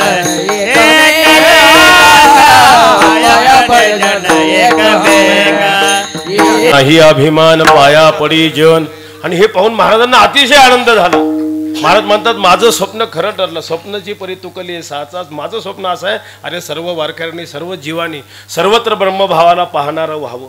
ऐसे भाग्य कही लहाता होईन अवघे देखी जन ब्रह्मरूप विष्णुमय जग वैष्णवांचा धर्म. आणि ही अनुभूती या नामसाधनेने येत असल्यामुळे महाराजांनी प्रतिज्ञाच करून टाकली. लक्षात घ्या. होईन भिकारी पंढरीचा वारकरी. हाती माझा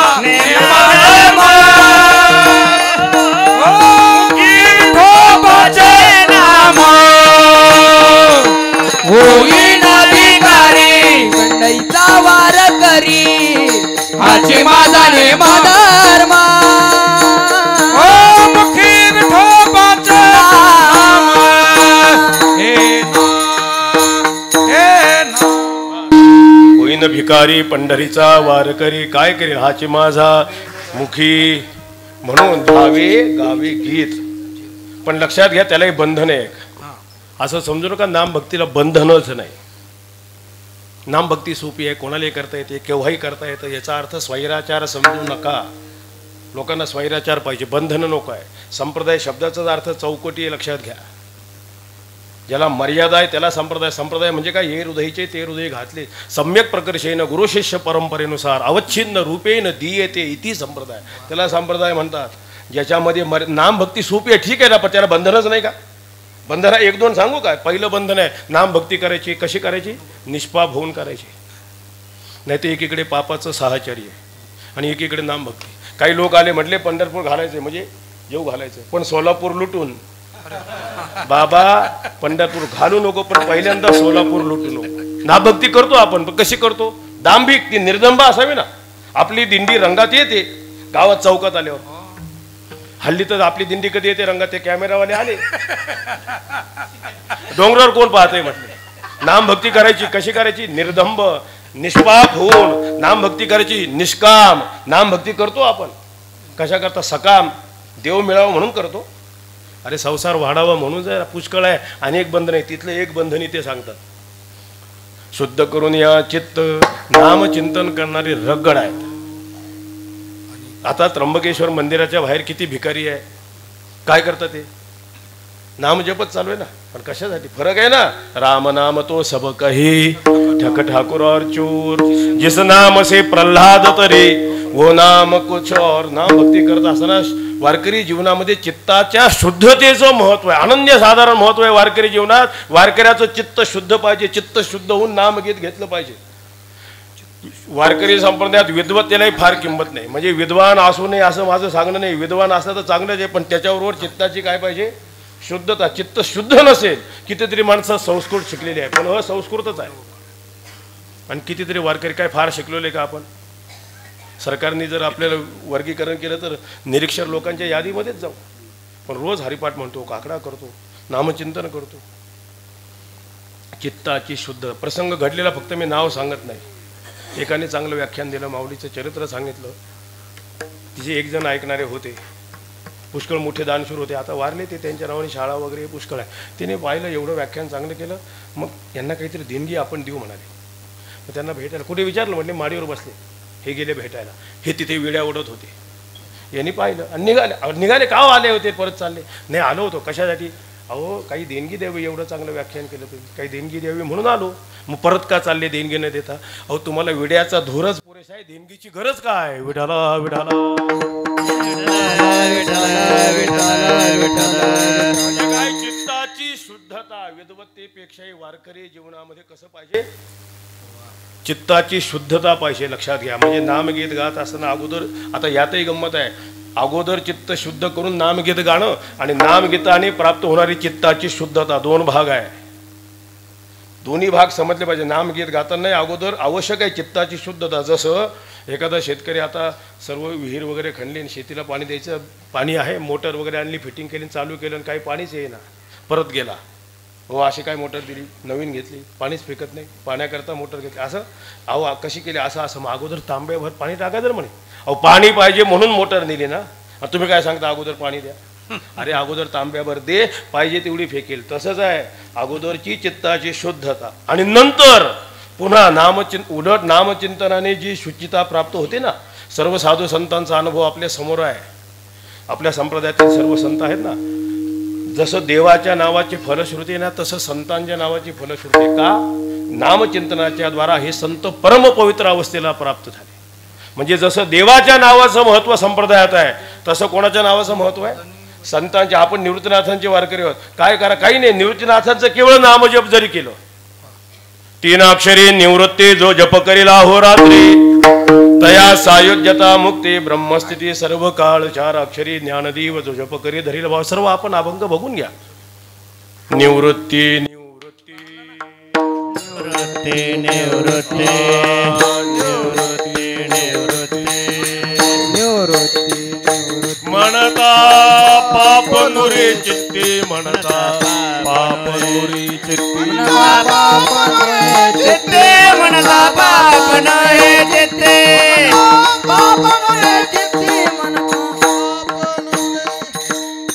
संप्रदायाचा महामंत्रच आहे ज्ञानोबा तुकाराम. का एवढा संप्रदाय वाढ विस्ताराला पावला, त्याचं कारण या महामंत्रात आहे. म्हणजे मला सांगायचं काय, जे नामधारक संत आहे त्यांचं नाम जप केलं तर परमपवित्रता प्राप्त होते. म्हणून देवप्राप्तीचे हे निश्चित साधन आहे. भावी गावी गीत शुद्ध करून या चित्त तुझं व्हावा हे देव, तरी हा सुलभ उपाय. व देवप्राप्तीचा हा सुलभ उपाय. मग देवप्राप्तीचा दुसरा सुलभ उपाय काय सांगतायत अभंगाच्या अनेकाचे कानी, अनेकाचे कानी,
कानी गुणदोष मना नानी, अनेकांचे गुणदोष कानी नानी मना नानी.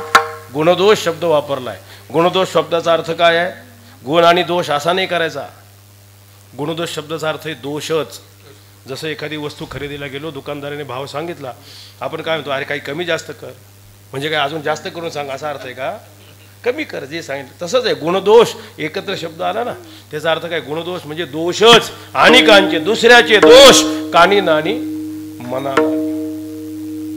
दुसऱ्याचे दोष कानावर घेऊ नको, मनानेही चिंतन करू नको. एक वैदिक प्रार्थना आहे ना, भद्रं कर्णी विष्णुयाम देवाः भद्रं पश्येमाक्षभिर्यजत्राः स्थिरैरङ्गे तष्टुवावसस्तनूभिः वशेम देवहितं यदायुः. देवा भद्रं कर्णेभिः, मला चांगलं ऐकायला मिळू दे. आता चांगलं ऐकायला मिळू दे ही प्रार्थना, त्याच्या पाठीमागचा भाव असा आहे, चांगलं ऐकायला मिळू दे या शब्दाचा अर्थ आहे मी ज्यांचं ऐकायला जाईल, जे मला उपदेश करायला येतील, देवा अगोदर त्यांना चांगलं बोलायची बुद्धी दे, मग चांगलं ऐकायला मिळेल. त्याशिवाय मिळेल का?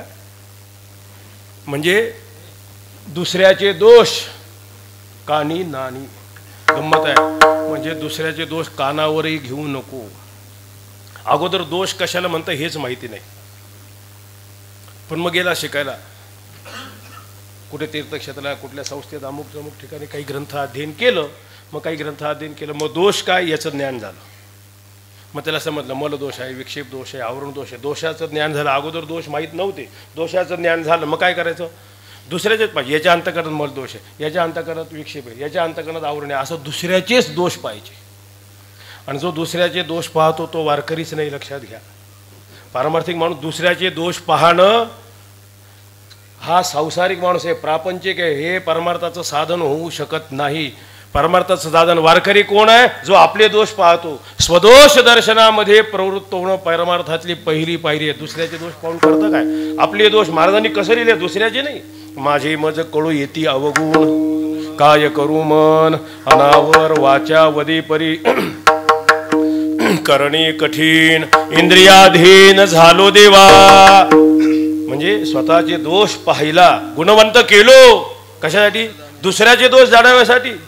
स्वतःचे दोष पाहणं परमार्थातली खरी पहिली पायरी आहे. आणि मग त्यामुळे दुसऱ्याचे दोष कानी नानी, म्हणजे थोडक्यामध्ये पहिल्यांदा वाणीने तर कोणाची निंदा करायची नाही. निंदा केली तो सर्व पापाचा आश्रय होतो, पुष्कळ वेगळा तो एक भाग आहे. आणि दुसरी गोष्ट, दुसऱ्याची निंदा आपण कानाने ऐकायची नाही. आता हल्लीचा काळ मोठा विचित्र होत चाललाय. असं आहे, लोकांना असं वाटतं आपण दुसऱ्याची निंदा केली म्हणजे आपण मोठं होऊ. असं नसतं. आपण सद्गुण संपत्ती वाढवली तरच मोठे होऊ. विठ्ठला विठ्ठला विठ्ठला विठ्ठला विठ्ठला. म्हणजे आपण कोणाची दुसऱ्याची निंदा करायची नाही. पण लोक निंदा करत नाही का? किती करतात? अहो, मंडळ जसं आपल्या सप्त्याचं मंडळ आहे ना, तसं गावात एक मंडळ असतं ज्याचं नावच निंदा मंडळ. काही उद्योग नाही, रात्री सगळे जमा होतात, म्हणतात महाराज आमच्या मंडळात येऊन बघा, रात्र कशी जाईल कळणार नाही. त्याला म्हणतो तू आमच्या वारीत येऊन बघ, 49 दिवस कसे जातील तुलाही कळणार नाही. पण निंदा करीत राहतात. वाणीने कोणाची निंदा करू नये, कानाने कोणाची निंदा ऐकू. आता तिसरी बाजू सांगतो, आपण कोणाची निंदा करायची नाही, कोणाची ऐकायची नाही. पण आपली कोणी निंदा करत असेल ना, बिलकुल घाबरायचं नाही. का? आपली कोणी निंदा करू द्या. उलट महाराज म्हणतात निंदकाचे घर. का? आपली जर निंदा केली ना, तो आपल्या पापाचं क्षालन करतोय, तो आपल्याला साधू बनवतोय, त्याचे उपकार आहे. विठ्ठला विठ्ठला विठ्ठल.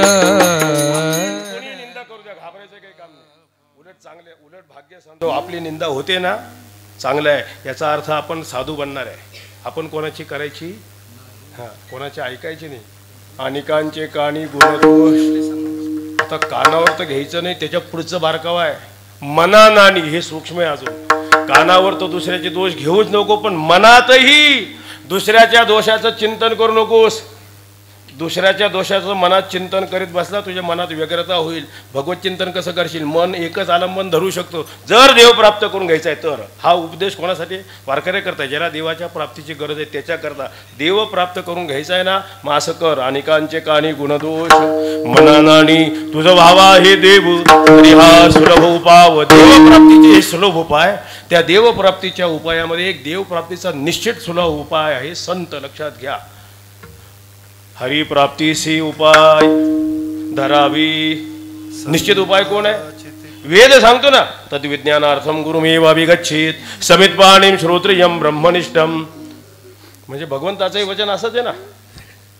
ज्ञानीना हा तत्वदर्शिना ते ज्ञान पैगा बरवी जरी मनी आथे ज्ञानेश्वर महाराज ते सांगतात तरी संताया भजावी.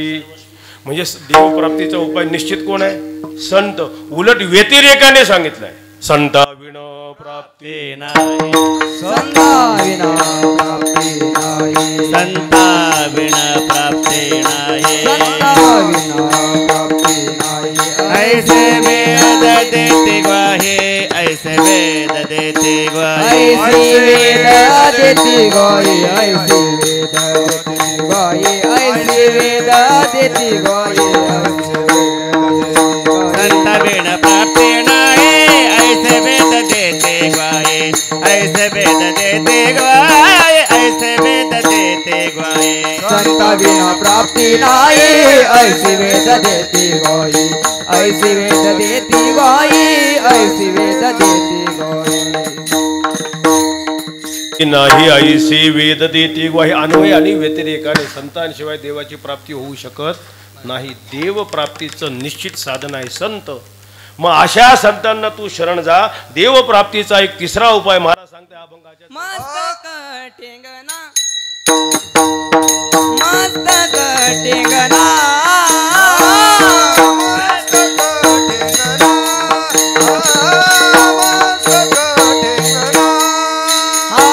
करी संताच्या चरणा करी संताच्या चरणा तुझा वावा ये देव तुझा वावा ये देव.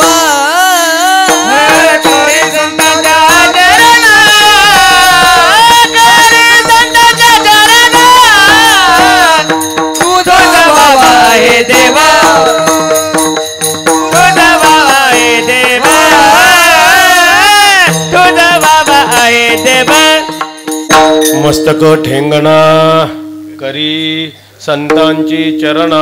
असे जे संत आहेत ना, आता त्या संतांची पुष्कळ लक्षणे ते आता मी सांगत नाही, वेळ आपली समजून नेमकं संत कोणाला म्हणावं, संत कसे असतात कसे नसतात, पुष्कळ लक्षणे आपण ते बघून काय वेदोपनिषदापासून भगवद्गीतेमध्ये सर्व संत वाङ्मयामध्ये जी काही सर्व संतांचे लक्षणं सांगितले अशा लक्षणाने जे युक्त आहेत ना, लक्षात घ्या. ते लक्षणं सांगितले, लक्षण समजलं पाहिजे तर योग्य वस्तू पदरी पडेल.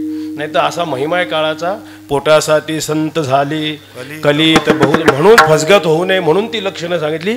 त्या सर्व संत लक्षणाचा विचार स्वतंत्र आहे. अशा लक्षणाने युक्त जे संत आहेत ना, बस मग निवृत्तीनाथ महाराजांपासून निळोबारांपर्यंत ही सर्व संत परंपरा आपलं काही भाग्य आहे ना, हे लाभले आपल्याला. मग काय केलं पाहिजे आपण? मस्तकट हिंगणा. अशा संतांना विनम्र झालं पाहिजे, शरण गेलं पाहिजे. लक्षात घ्या. करी संता माणसं कोणालाही शरण जातात, नको त्याला शरण जातात. लक्षात घ्या. कोणाला शरण जावं. अंतिम शरण्य कोण आहे? यावी तया काकुळती जी दाविती सुपंत. जे सन्मार्ग दर्शन करतात ना त्यांना शरण गेलं पाहिजे. त्यांना शरण जात नाही माणसं, उलट संतांकडे आले की ताठ होतात आणि त्या मंत्रालयात कोर्ट कचेरीला गेले की पट्टीवाल्याला वाकून नमस्कार करतात. अरे कोणाला विनम्र व्हावं, कोणाला शरण जावं समजलं पाहिजे ना. मस्तक ठेंगणा करी म्हणजे विनम्रता. लाचारी वेगळी आणि विनम्रता वेगळी. लक्षात घ्या. संतांविषयी जे शब्द ज्ञानेश्वर महाराज निवृत्तीनाथ कसं म्हणतात, नमोजी जी जी शब्द कशाची, हाजी आजी वेगळे आणि जी वेगळं आहे. भाव समजला पाहिजे काय त्याच्यातला. विनम्रता म्हणजे काय. आणि ज्ञानेश्वर महाराज सांगतात बघा, थोरपणा परा सांडी जे व्युत्पत्ती आघवी विसरी जे जगा जय धाकुटे होई जे तै जवळी कमाझी. भगवान सांगतात निर्माण मोहा जितसंग दोषा. पुष्कळ आहे ना. नम्र झाला भूता नम्र झाला भूता नम्र झाला होता. तेने कोंडिले अनंता तेने कोंडिले अनंता तेने कोंडिले अनंता तेने कोंडिले अनंता तेने कोंडिले अनंता तेने कोंडिले अनंता. विनम्रता फार महत्वाची. देवाच्या कोणाला विनम्र हो. मस्तक ठेंगणा करी संतांची. असे जे संत आहेत ना त्यांना आपण विनम्र व्हायला पाहिजे. प्रसंग असा घडला, लक्षात घ्या.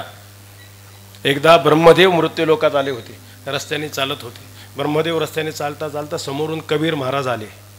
कबीर महाराजांनी पाहिलं काही नाही, जय हरी केलं, निघाले. त्यांनी रस्ता अडवला. थांबा म्हणले. काय झालं? पुन्हा जय हरी करतो.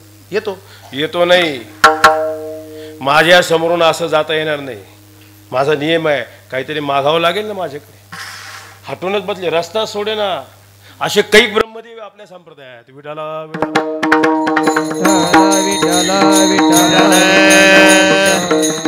दुसऱ्याचाच रस्ता अडवायचा. आता मी काही ते सांगत बस, ते सांगणं माझंही काम नाही, पण तत्व समजलं पाहिजे. ते अडवला रस्ता. कबीर महाराज म्हणाले, काही मागा तुम्ही म्हणतात, संतांची शिकवण आहे. काही मागणी ही आम्हा अनुचित, वडिलांचे रीत जाणत असो, भिक्षा पात्र अवलंबिणे, जळोजिने लाजीरवाणे, ऐसे आसे नारायणी, उपेक्षिजे सर्वथा तुका म्हणे करी, ब्रह्मांड ठेंगणे हात पसरीजिने. पुष्कळ प्रमाणे सांगितले. ते म्हणेल मला माहित नाही, हा तुमचा नियम.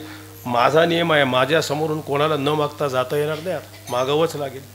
नाईलाज झाला. कबीर महाराज म्हटले, ठीक आहे ब्रह्मदेवा, तुम्ही म्हणतायत ना, आग्रहच करतायत, जाऊ दे, असं करा, एक मला पावशेर नम्रता तेवढी आणून द्या.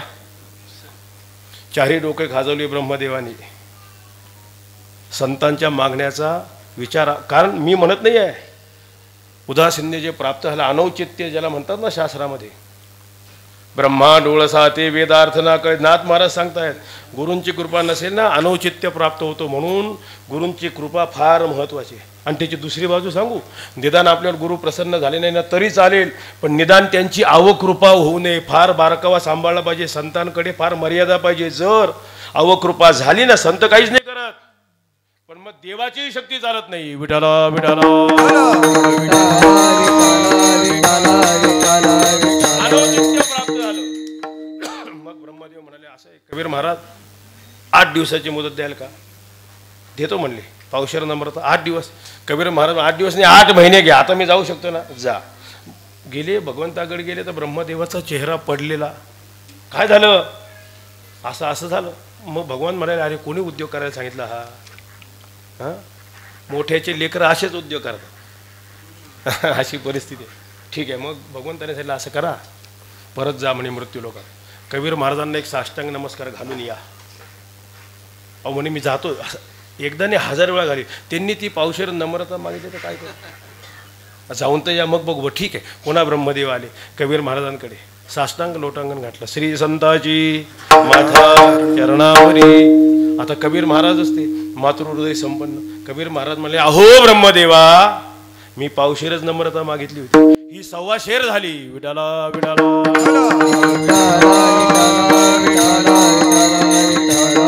शरण जाणं मस्तक ठेक. का बरं? संतांची का सेवा? संतांना अपेक्षा नाही आपली सेवा करावी. निवृत्तीनाथ महाराजांना अपेक्षा आहे का त्यांची सेवा? कसं आहे, त्यांच्या सेवेचा परिणाम आहे.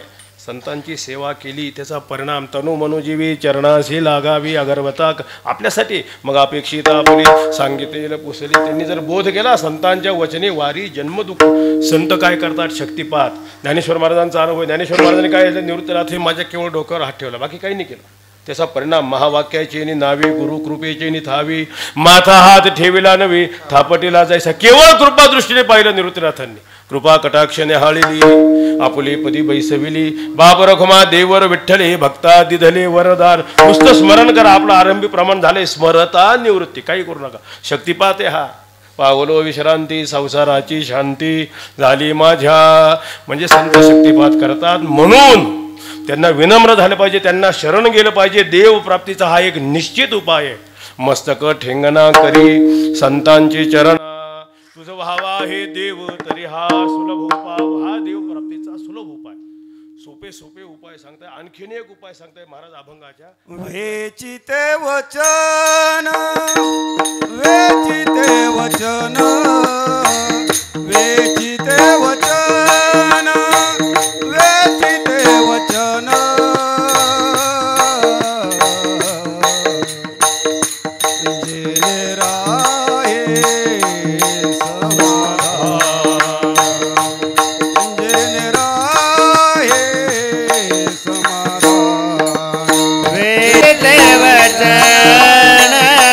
वेचिते वचन, वेचिते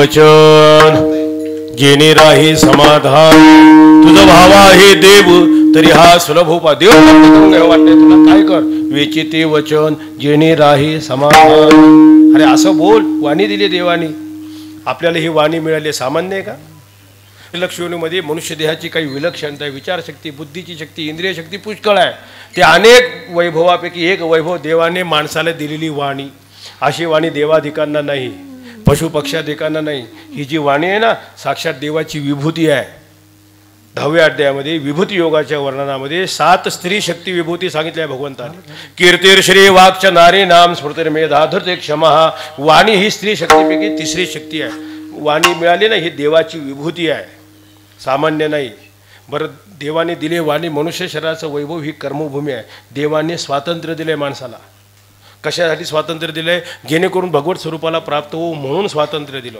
पण स्वातंत्र्य शब्दाचा अर्थ जो दुरुपयोगच करू शकत नाही असा नाही जो सदुपयोग करू शकतो आणि दुरुपयोग करू शकतो माणसं दुरुपयोग करतात आपण बघा ना पर्वताप्रमाणे जर देवाने स्वातंत्र्य दिलं नसतं मोहरीच्या दाणे एवढं पाप करू शकलो नसतो स्वातंत्र्य दिले वाणी दिले एवढ्या योग्य त्याची पण दुरुपयोग करता का नाही अनंत वाचाळ बरळती बरळ त्या कैसेने गोपाळ पावे हरी वाणीच्या दुरुपयोगातला भाग आहे एवढी भगवत विभूती स्वरूप असणारी वाणी मिळाली आहे याचा जर सदुपयोग केला पुष्कळ आहे भगवंताचं अखंड नामगीत गाणं कसं बोलणं तोच भाग सांगता ना वाणीने बोलावं कसं संतांचे आपल्यावर जे उपकार आहेत किती उपकार आहे संतांची शिकवण किती आहे अरे बोलावं कसं कसं बोलू नये एवढं शिकवतात बसावं कसं कसं बोल पुष्कळ आहे कसं बोलावर ज्ञानेश्वर महाराज बघा काय सांगतात बोला कसं बोला त्या वाणीतले दोष टाकून बोला वाणीतले दोष काय विरोधवाद बळू प्राणिताप ढाळू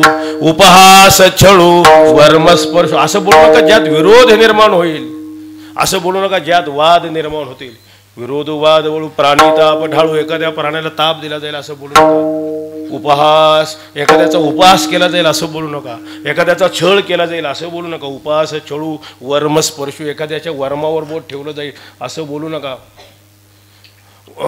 आटू वेगू विंदाणू आशा शंका प्रतारणू हे संन्यासली अवगुण जयावाच्या आटू म्हणजे फार दुराग्रह ठेवू नये वेगाने फार बोलू नये रस्व स्वर दीर्घ सर्व पाहिलं पाहिजे आटू वेगू विंदाणू फार कष्टकर बोलू नये आशा लोकाला चित्तात आशाच निर्माण होईल असं बोलू नये आशा शंका चित्तामध्ये दुसऱ्याच्या शंका निर्माण होईल असं बोलू नका शंका प्रतारणू दुसऱ्याची प्रतारणा केली जाईल असं बोलू नका आशा शंका प्रतारणू हे संन्यासिली अवगुण जयावाच्या हे वाणीतले अवगुण आहेत हे टाकून बोला मग कसं बोला तैसे साचानी मवाळ मितले आणि रसाळ शब्द जैसे कल्लोळ अमृताचे साच आणि मवाळ सत्य बोललं पाहिजे ना सत्यम ब्रूयात प्रियम ब्रूयात न ब्रूयात सत्यम प्रियम आपलं वाङ्मय तप भगवान काय सांगतात बघा ना वाणीच्या द्वारा तपश्चर्या अनुद्वेग करम वाक्यम सत्यम प्रियहितंचयत हा स्वाध्यायाभ्यसनंचैव वाङ्मयं तप उच्यते वाणीच्या द्वारा असणारी ही तपश्चर्या वाणीच्या द्वारा म्हणजे लक्षात घ्या त्या वाणीचं वैभव काय इथे आपल्याला देवानी ही वाणी दिली महाराज देवप्राप्तीचा उपाय म्हणून ती जर वापरली ना महाराज म्हणतात वाणीने असं बोल वेचिते वचन परिणाम काय होईल जेणे राही समाधान समाधान आता दुसऱ्याला आपण शिव्या दिल्या शिव्या देणाऱ्याला समाधान मिळतंय का नाही मग शिव्या द्यायला सांगताय समाधान उभयतर्फी आहे बोलणाऱ्याचंही समाधान आणि ऐकणाऱ्याचंही समाधान ज्याच्यामध्ये होईल असं तू वाणीने बोल तुला देव प्राप्त करायचं आहे ना मग काय कर वेचिते वचन जेणे राही समाधान तुझं भावा हे देव तरी हा सुलभ उपाय प्राप्तीचे सुलभ सोपे उपाय सांगतात एक शेवटचा उपाय सांगताय अभंगाच्या तुका मने फार तुका मने फार तुका मने फार तुका मने फार तुका मने फार मने फार तुका मने फार मने फार थोडा तरी परमुपकार थोडा तरी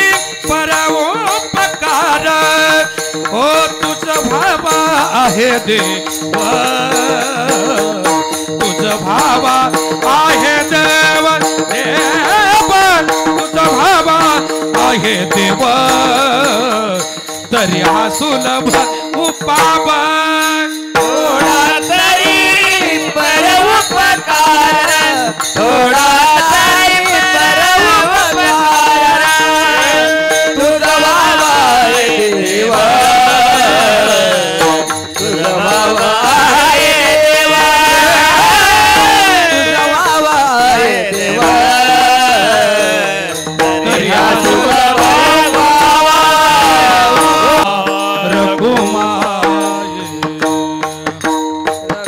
जय जय विठोबा रघुमाई जय जय विठोबा रघुमाई जय जय विठोबा रघुमाई जय जय विठोबा रघुमाई विठोबा रघुमाई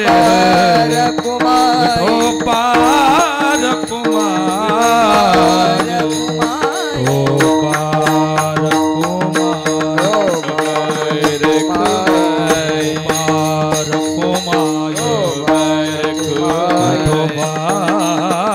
रघुमाई विठोबा रघुमाई विठोबा रघुमाई हो हरि विठोबा रघुमाई विठोबा रघुमाई विठोबा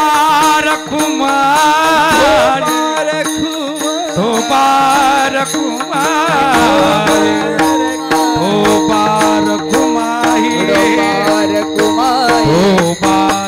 रघुमाई विठोबा रघुमाई कुंडली गौरव हरि विठ्ठल ज्ञानदेव त्रिगुरु निवृत्ती महाराज की विठोबा रघुमाई विठोबा रघुमाई विठोबा रघुमाई विठोबा रघुमाई विठोबा रघुमाई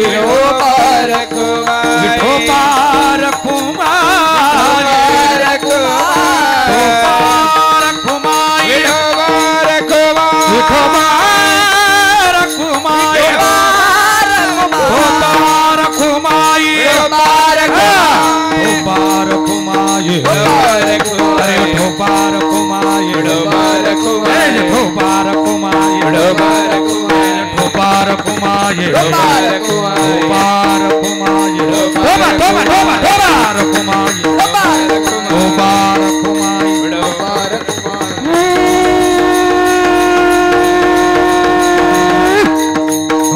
रघुमाई विठोबा रघुमाई फार थोडा तरी परोपकार. महाराजांची भाषा बघा. देव प्राप्त करून घ्यायचा आहे, सोपे सुलभ उपाय सांगतात. एक शेवटचा उपाय काय सांगतात? काय करा? तुका म्हणे फार थोडा तरी परोपकार. परोपकार करा. किती परोपकार करायला सांगतात? फार परोपकार करा असं सांगताय. थोडा करा नाही, फार थोडा. भाषा बघा. फार परोपकार करायला नाही सांगत, थोडा पण नाही. तुका म्हणे फार थोडा. मनुष्य देहात आलो ना, वारकरी निदान संतांचं काय लक्षण आहे? परोपकारी संत आहेत का नाही? येथे उपकारासाठी आले. मग आपण वारकरी, आपण सुद्धा काय केलं पाहिजे? फार थोडा का विना रोज काय केला पाहिजे? परोपकार. का बरं?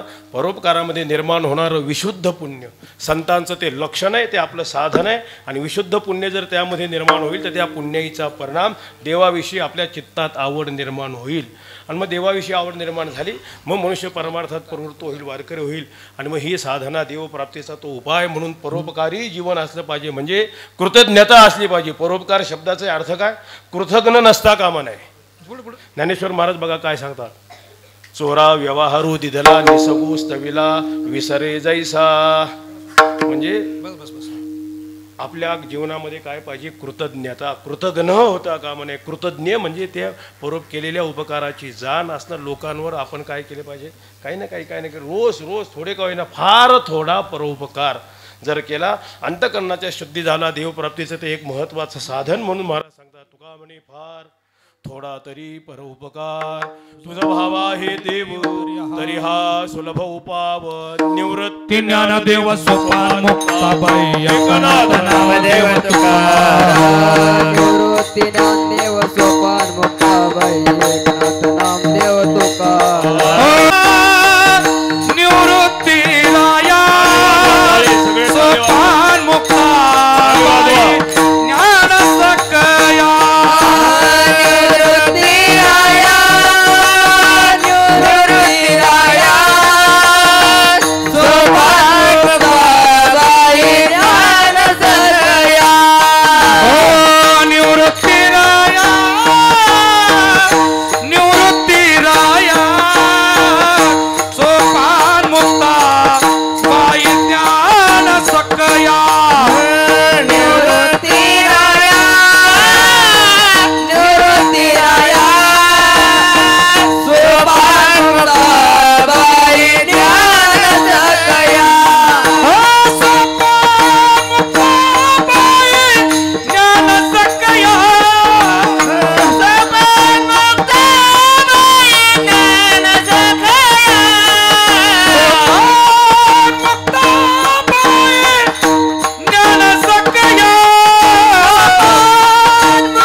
थोडा तरी कर उपकार तुझा बाबा आहे देव तुझा बाबा आहे देव तुझा बाबा आहे देव तुझा बाबा आहे देव थोडा तरी परोपकार थोडा तरी परोपकार तुझा बाबा आहे देव तुझा भावा आहे देव तुझा भावा आहे देव तरी हा सुलभ राना तरी हा सुलभ नामाना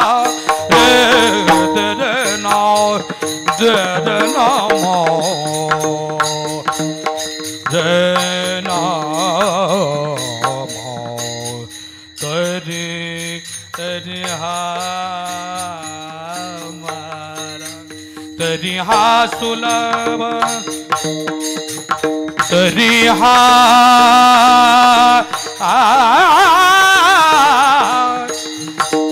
हरी तरी तरी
सुलभ तरी हा तुला बाबू पाव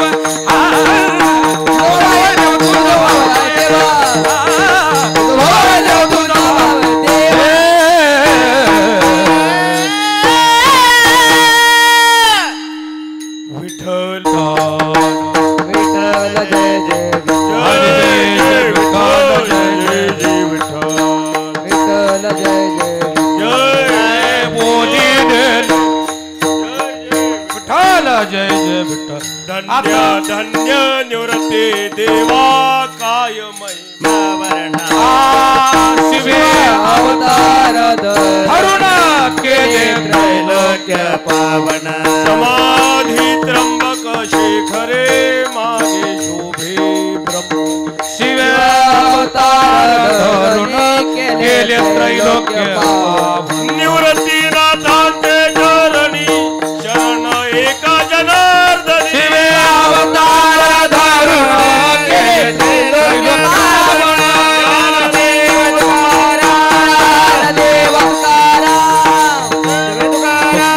तुकाराम तुकाराम पंढरीनाथ भगवान की जय. श्री गुरु निवृत्तीनाथ महाराज की जय. बजा ठिकाणी संपन्न होत असलेला भव्य दिव्य असा ज्ञानयज्ञ सोहळा आणि या सोहळ्याच्या निमित्ताने आज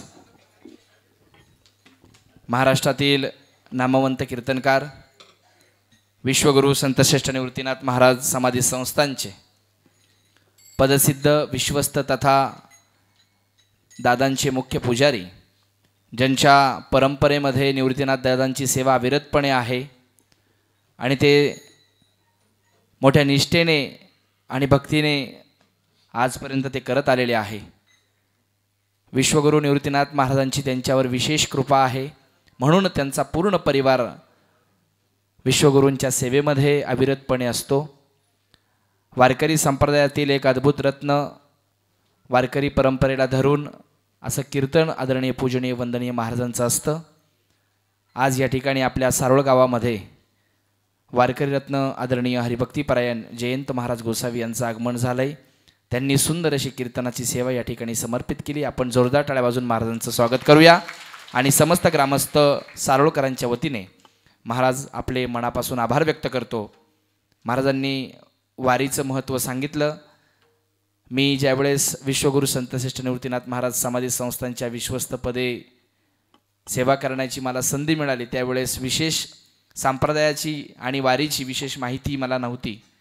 परंतु महाराजांनी आम्हा सर्व विश्वास्तांना सोबत घेऊन निवृत्तीनाथ दादांच्या पालखी सोहळा, पौषवारी सोहळा, उटीची वारी याचं महत्त्व, मुक्कामाचे ठिकाणं, तिथले कीर्तनं, तिथली सेवा, तिथल्या परंपरा अत्यंत सुंदर पद्धतीने समजून सांगितल्या. सर्वांना सोबत घेऊन, सर्वांना सेवेचं महत्त्व सांगून, सर्वांना सोबत घेऊन मोठ्या आनंदाने पालखी सोहळा भक्तिमय वातावरणात महाराजांच्या नेतृत्वाखाली संपन्न होत असतो.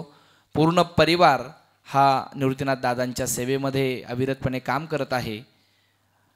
महाराजांची सेवा तितकी निष्ठेनं आहे की ज्यावेळेस नगरला समाधी सोहळ्याचं कीर्तन होतं त्यावेळेस महाराजांना सुद्धा त्यांचे अश्रू अनावर होत नाही आणि आम्हीसुद्धा ते कीर्तन असताना अत्यंत रडत असतो. इतकं सुंदर महाराजांचं कीर्तन नगरला त्या समाधी सोहळ्यात होतं आणि खरोखर निवृत्तीनाथ दादांची त्यांच्यावर विशेष कृपा आहे. महाराज, मी आपल्याला पुनश्च एक वार धन्यवाद देतो. आपण परत एकदा टाळ्या वाजून महाराजांचं स्वागत करूया, आभार व्यक्त करूया. उद्या या ठिकाणी नाशिक जिल्ह्याचं वैभव आदरणीय श्री शिवाजी आप्पा चुंबळे हे या ठिकाणी उपस्थित झालेले, त्यांचं टाळ्या वाजून आपण स्वागत करूया. विश्वगुरू संतश्रेष्ठ निवृत्तीनाथ महाराज वारकरी शिक्षण संस्था श्री क्षेत्र करंजगावान तालुका मालेगाव या ठिकाणी सर्व विद्यार्थी बालगोपाळ आपल्या गावामध्ये उपस्थित झालेले, त्यांचे टाळ्या वाजून आपण स्वागत करूया. त्याचप्रमाणे नारायणी वारकरी शिक्षण संस्थेतील सर्व माझ्या माता भगिनी, छोट्या छोट्या ब्रह्मचितकला मुक्ताई आईसाहेब, छोट्या बालकन्या वारकरी यांचंही टाळ्या वाजून आपण स्वागत करूया.